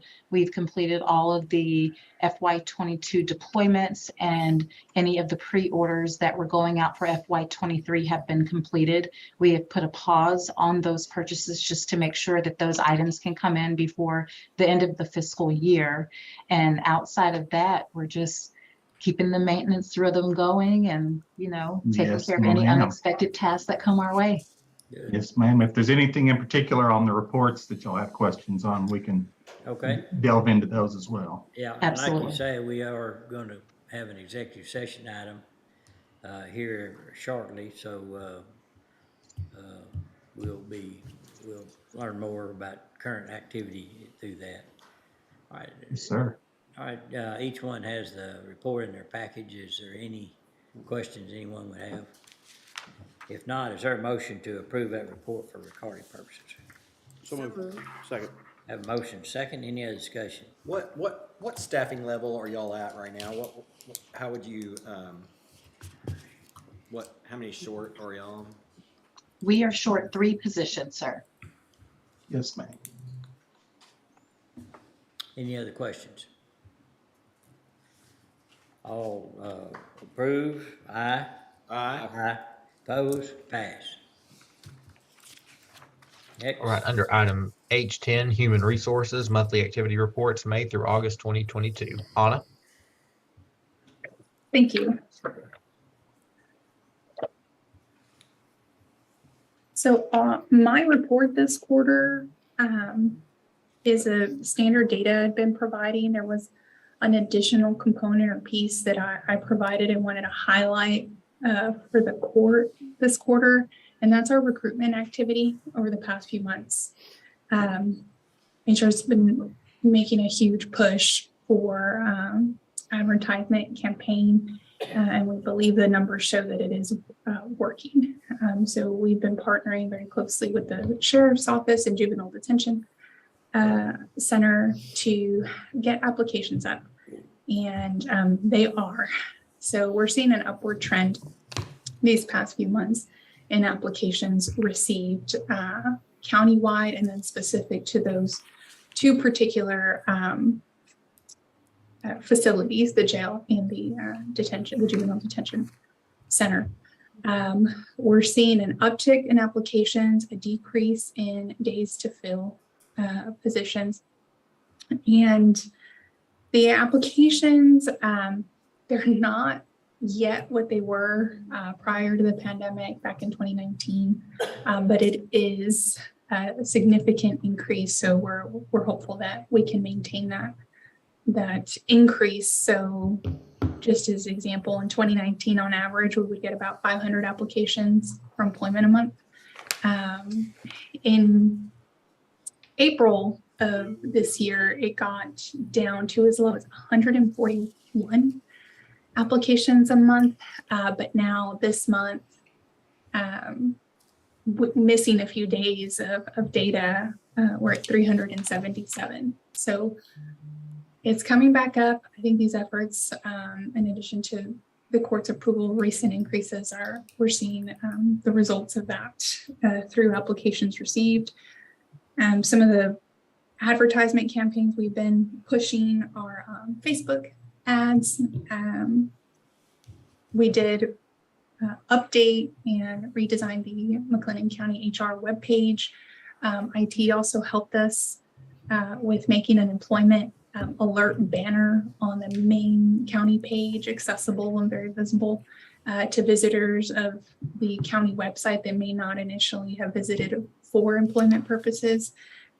We also included some employee testimonials on our webpage to show potential applicants what our employees think it's like to work here at the county. I want to thank those employees for being willing to share their experience at the county and their image for the webpage. It was really great that they were able to do that. We have a billboard now active for the jail position. It's off of Interstate 35 and 17th Street. We have radio ad currently active on a variety of local radio stations. And then we're on the lookout for career fairs. We have attended career fairs and we'll continue to do so moving forward. So that's one of the, among our other functions that we have maintained, and that's the primary function I wanted to highlight this past quarter. And moving forward into next quarter, our focus will now pivot to just a big push for open enrollment participation and communicating our wellness expo. We used to call it a health fair, now rebranding it, calling it a wellness expo, and I'm excited to tell the court more about that in our next court session when I seek approval for it. And I'm taking any questions from the court now. All right, I would tell the court that I've received several calls from the sheriff in regards to applications at the jail, and he is very pleased and excited about the applications that we're getting. They've actually assigned 6 of his deputy staff, patrol staff, to do the background checks so they can expedite those. You said they're getting some real quality applicants in there, and of course, there's it's pretty stringent on the background checks and those things, so some folks are qualified or disqualified in that regard, but he is very satisfied with it, appreciates the court's efforts in helping him out with those requests and getting more compensation in for jailers, so I want to pass that along. All right, is there any questions for Anna? I have one, and maybe just a thought to throw your way, and you could tell me what you thought about it. I know looking at the advertising mediums that you use, with McLennan County having such a substantial Hispanic and African American populations, have you thought, or would there be a legitimate reason to perhaps also entertain bringing in those minority radio stations to advertise the jobs that we have, or at least point those populations to our website? For instance, 94.5, I heard some, get out the vote promos. And then I think it's 104.1, the radio station that Mr. Sabito works for.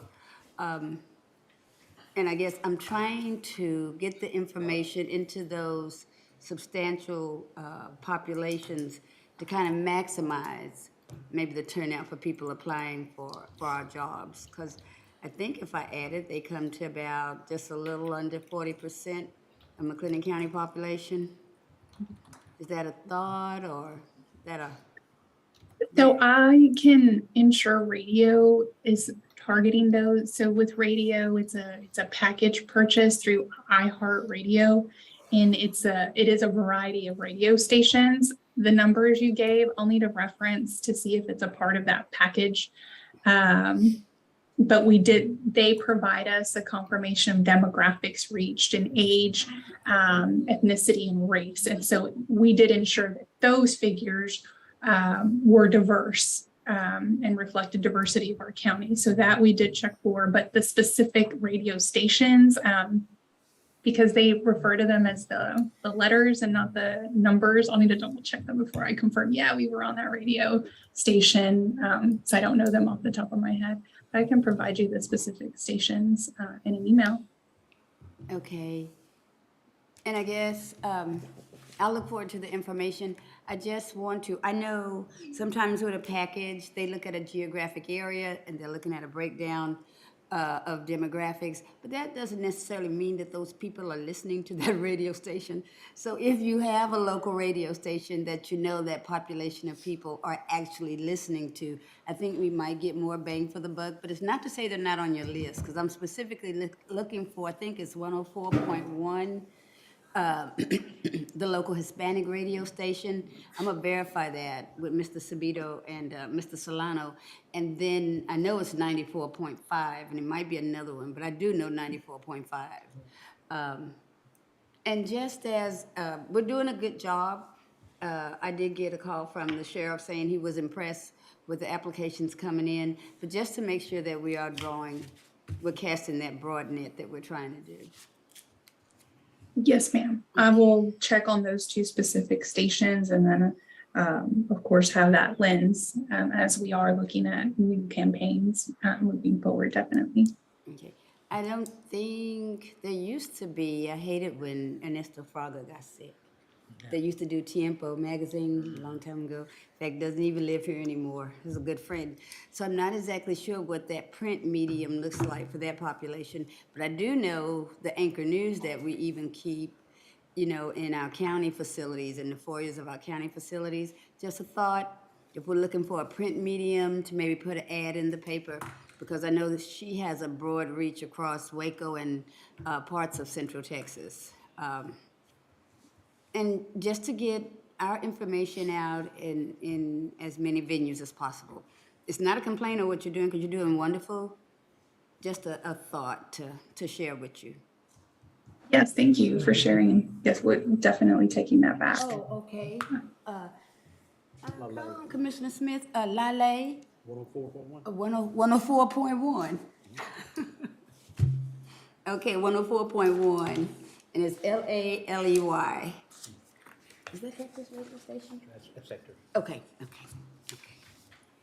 Okay, You listening to that radio station? I think, didn't we have a motion and second already? Need a motion. Okay, Okay, if not, I'll make it. all right. Is there a second? Second. Motion made and second. Any other discussion? No other discussion. All in favor say aye. Aye. Opposed? Pass. Thank you. H11, Mental Health Court Services Monthly Activity Reports, May through July 2022. I'd like to call on Mary Allen.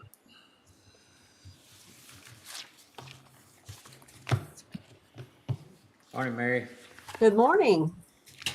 On the report this month, the civil mental incompetency cases, can you all see me? Yes, Yes, ma'am. ma'am. Yes, ma'am. This is not, hold on, I'm sorry. Civil mental incompetency cases are consistent with last year's numbers. And if the trend continues, we should be around approximately 534 cases. And then you move down a little bit to the middle of the report. The number of judges' mental health warrants issued today is 244 compared to the 207 last year. That's an increase of 17.9%. And then the out-of-county transports of patients on commitments and judges' mental health warrants, it is 141 and it's down to 18. That is approximately 56% decrease. That decrease is attributed to the local mental health facilities that have available beds for the patients to stay in our county. And that does impact the court cost fees associated with the hearings. So that way we don't build as much if they stay in our county. We do the hearings here. And then if there's any questions, I'll be happy to answer them. All right, any questions anyone have? I will say this, that both Mary and Karen have helped me on, Mary on mental health issues and Karen on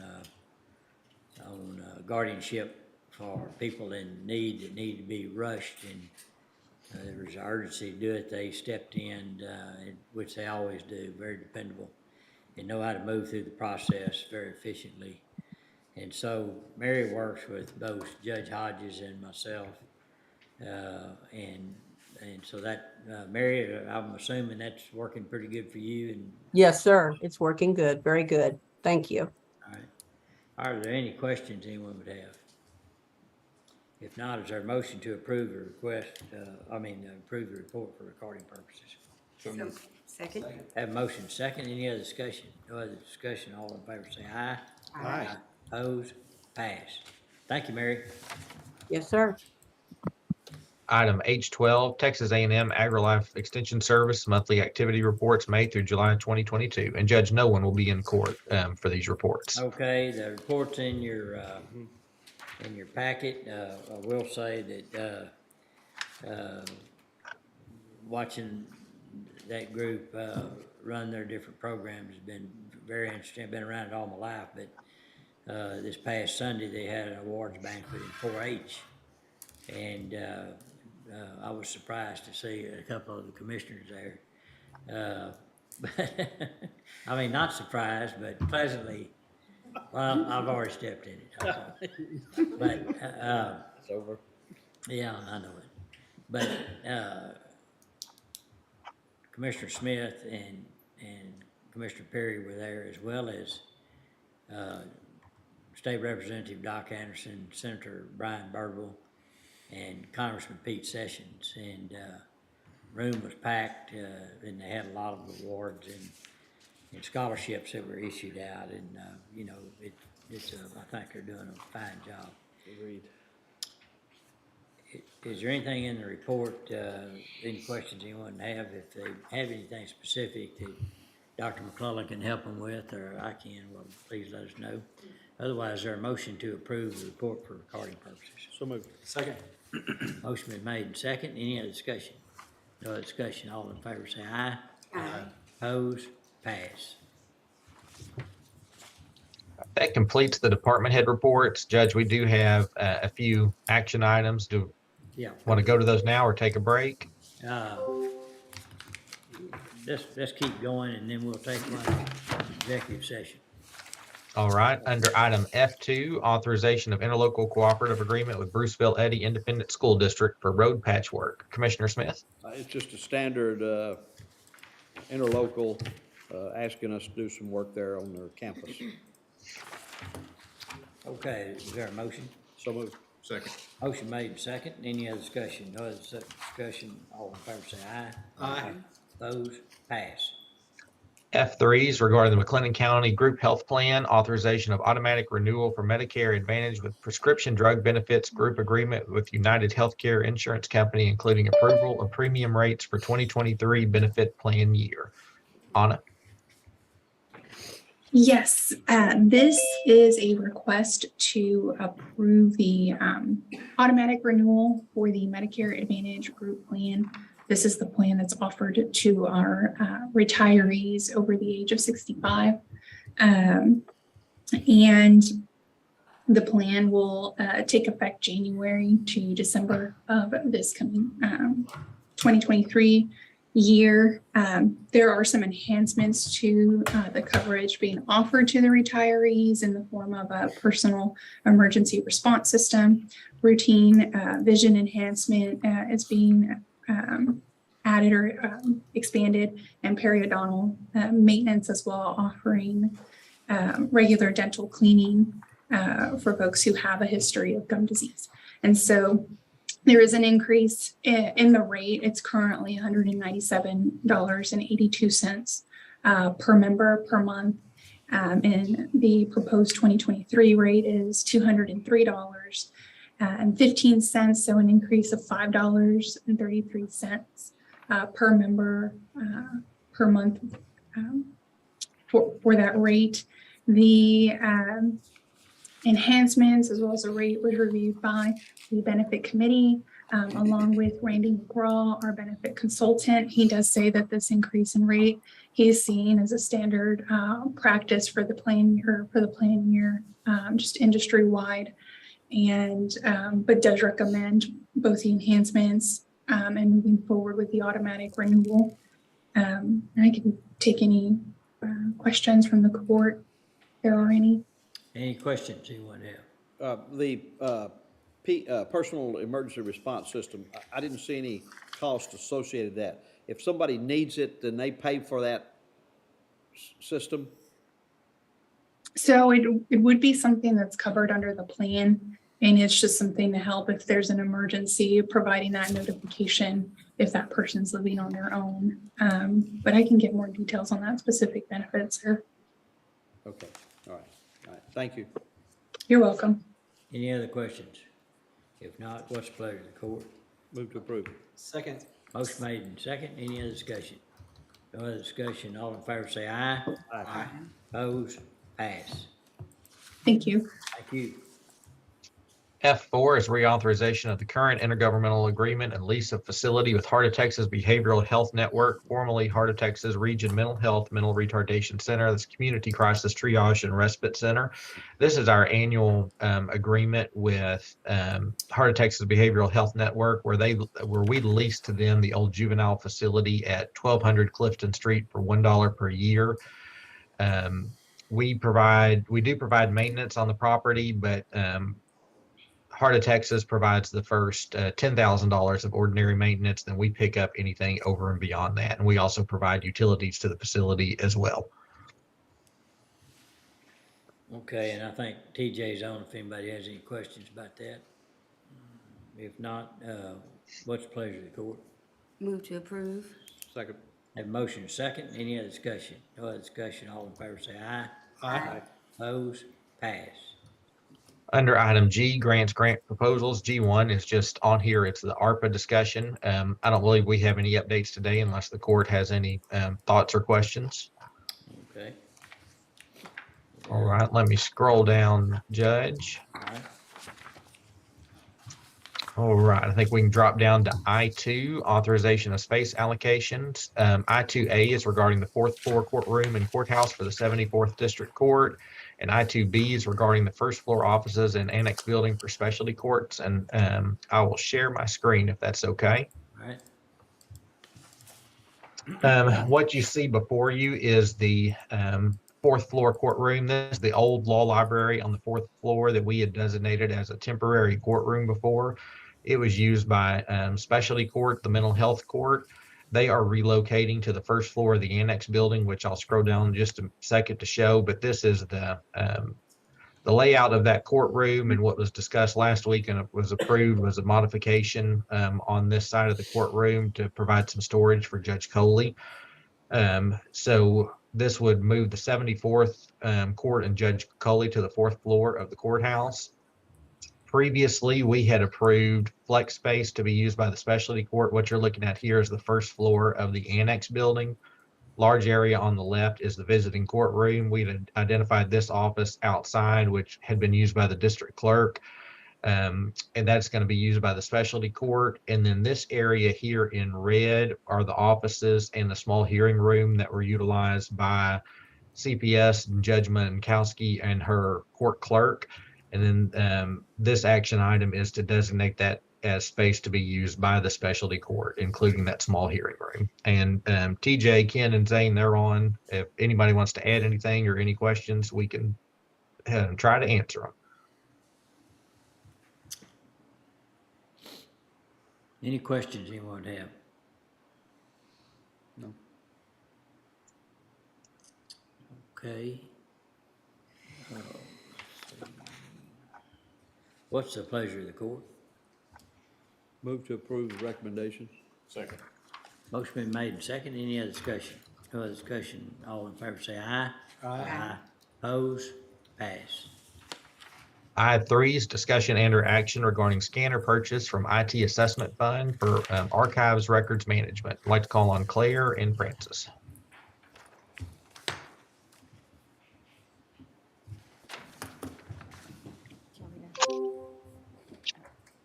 I don't know if Claire's on. I know there is a request for approval of a scanner for the records management department.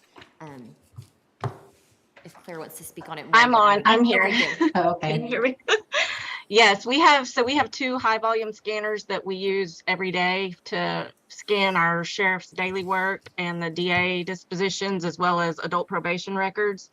And we've had them both for 15 years. They've worked really well for us, but one of them has gone down and we've done everything we can to keep babying it, trying to get it to work. But I've changed out pick rollers, brake rollers, nothing's working. So we're just wanting to see if we can get that new scanner because it's going to put us way behind if we don't. Okay, any questions on that? We use both of them on a daily, so they're not used as a backup, they're actually. Correct. being Both used. are used by 2 different employees every day, all day. Okay. So unfortunately, we can't have, when one of them's in use, the other person can't do their scanning at the same time. We have to have 2 separate because they're scanning different items, so. Make a motion to approve. All right, I'll second. Any other discussion? No other discussion. All in favor say aye. Aye. Oppose? Pass. Thank you. Thank you. Judge, that leaves the only action item is D1, the IT director. I know we do have 3 executive sessions and they'll need to be under 551.071, 551.074, and 551.089. Okay. All right, we will go into executive session, and then if there's time, we'll come back and go over the IT discussion. So let's go to a 5-minute recess, and then we'll come back and go into executive session.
Okay, let's call court back into session.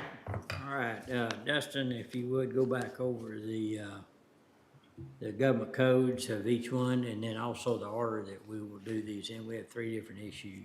Yes, sir. So if we could start in 551.074, this personnel matters regarding IT director vacancy. And if we could have Anna and Mike both in it, then we'll go to section 551.071 on pending and threatened litigation and have Mike a part of it. And then finally, we can close with section 551.089. Executive session. Oh, sorry, I didn't see the sign. And we've already approved your report. Okay, thank you. Thank you. I'll put your sign up. All right, thank you.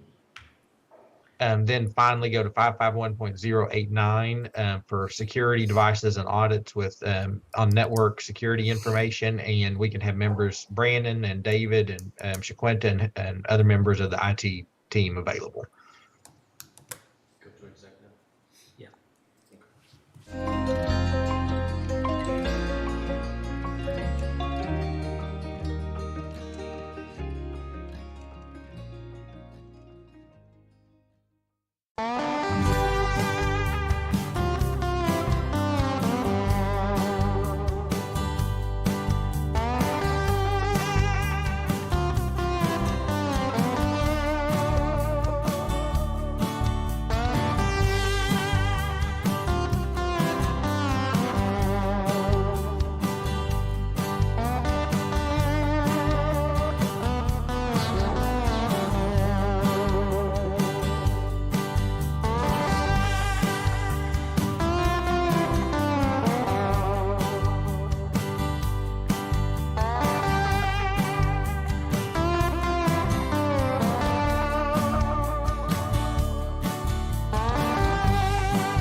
Do we need to recess, or we actually posted for a different meeting for this evening? Right. We have a separate agenda for this evening, so we can go ahead and adjourn.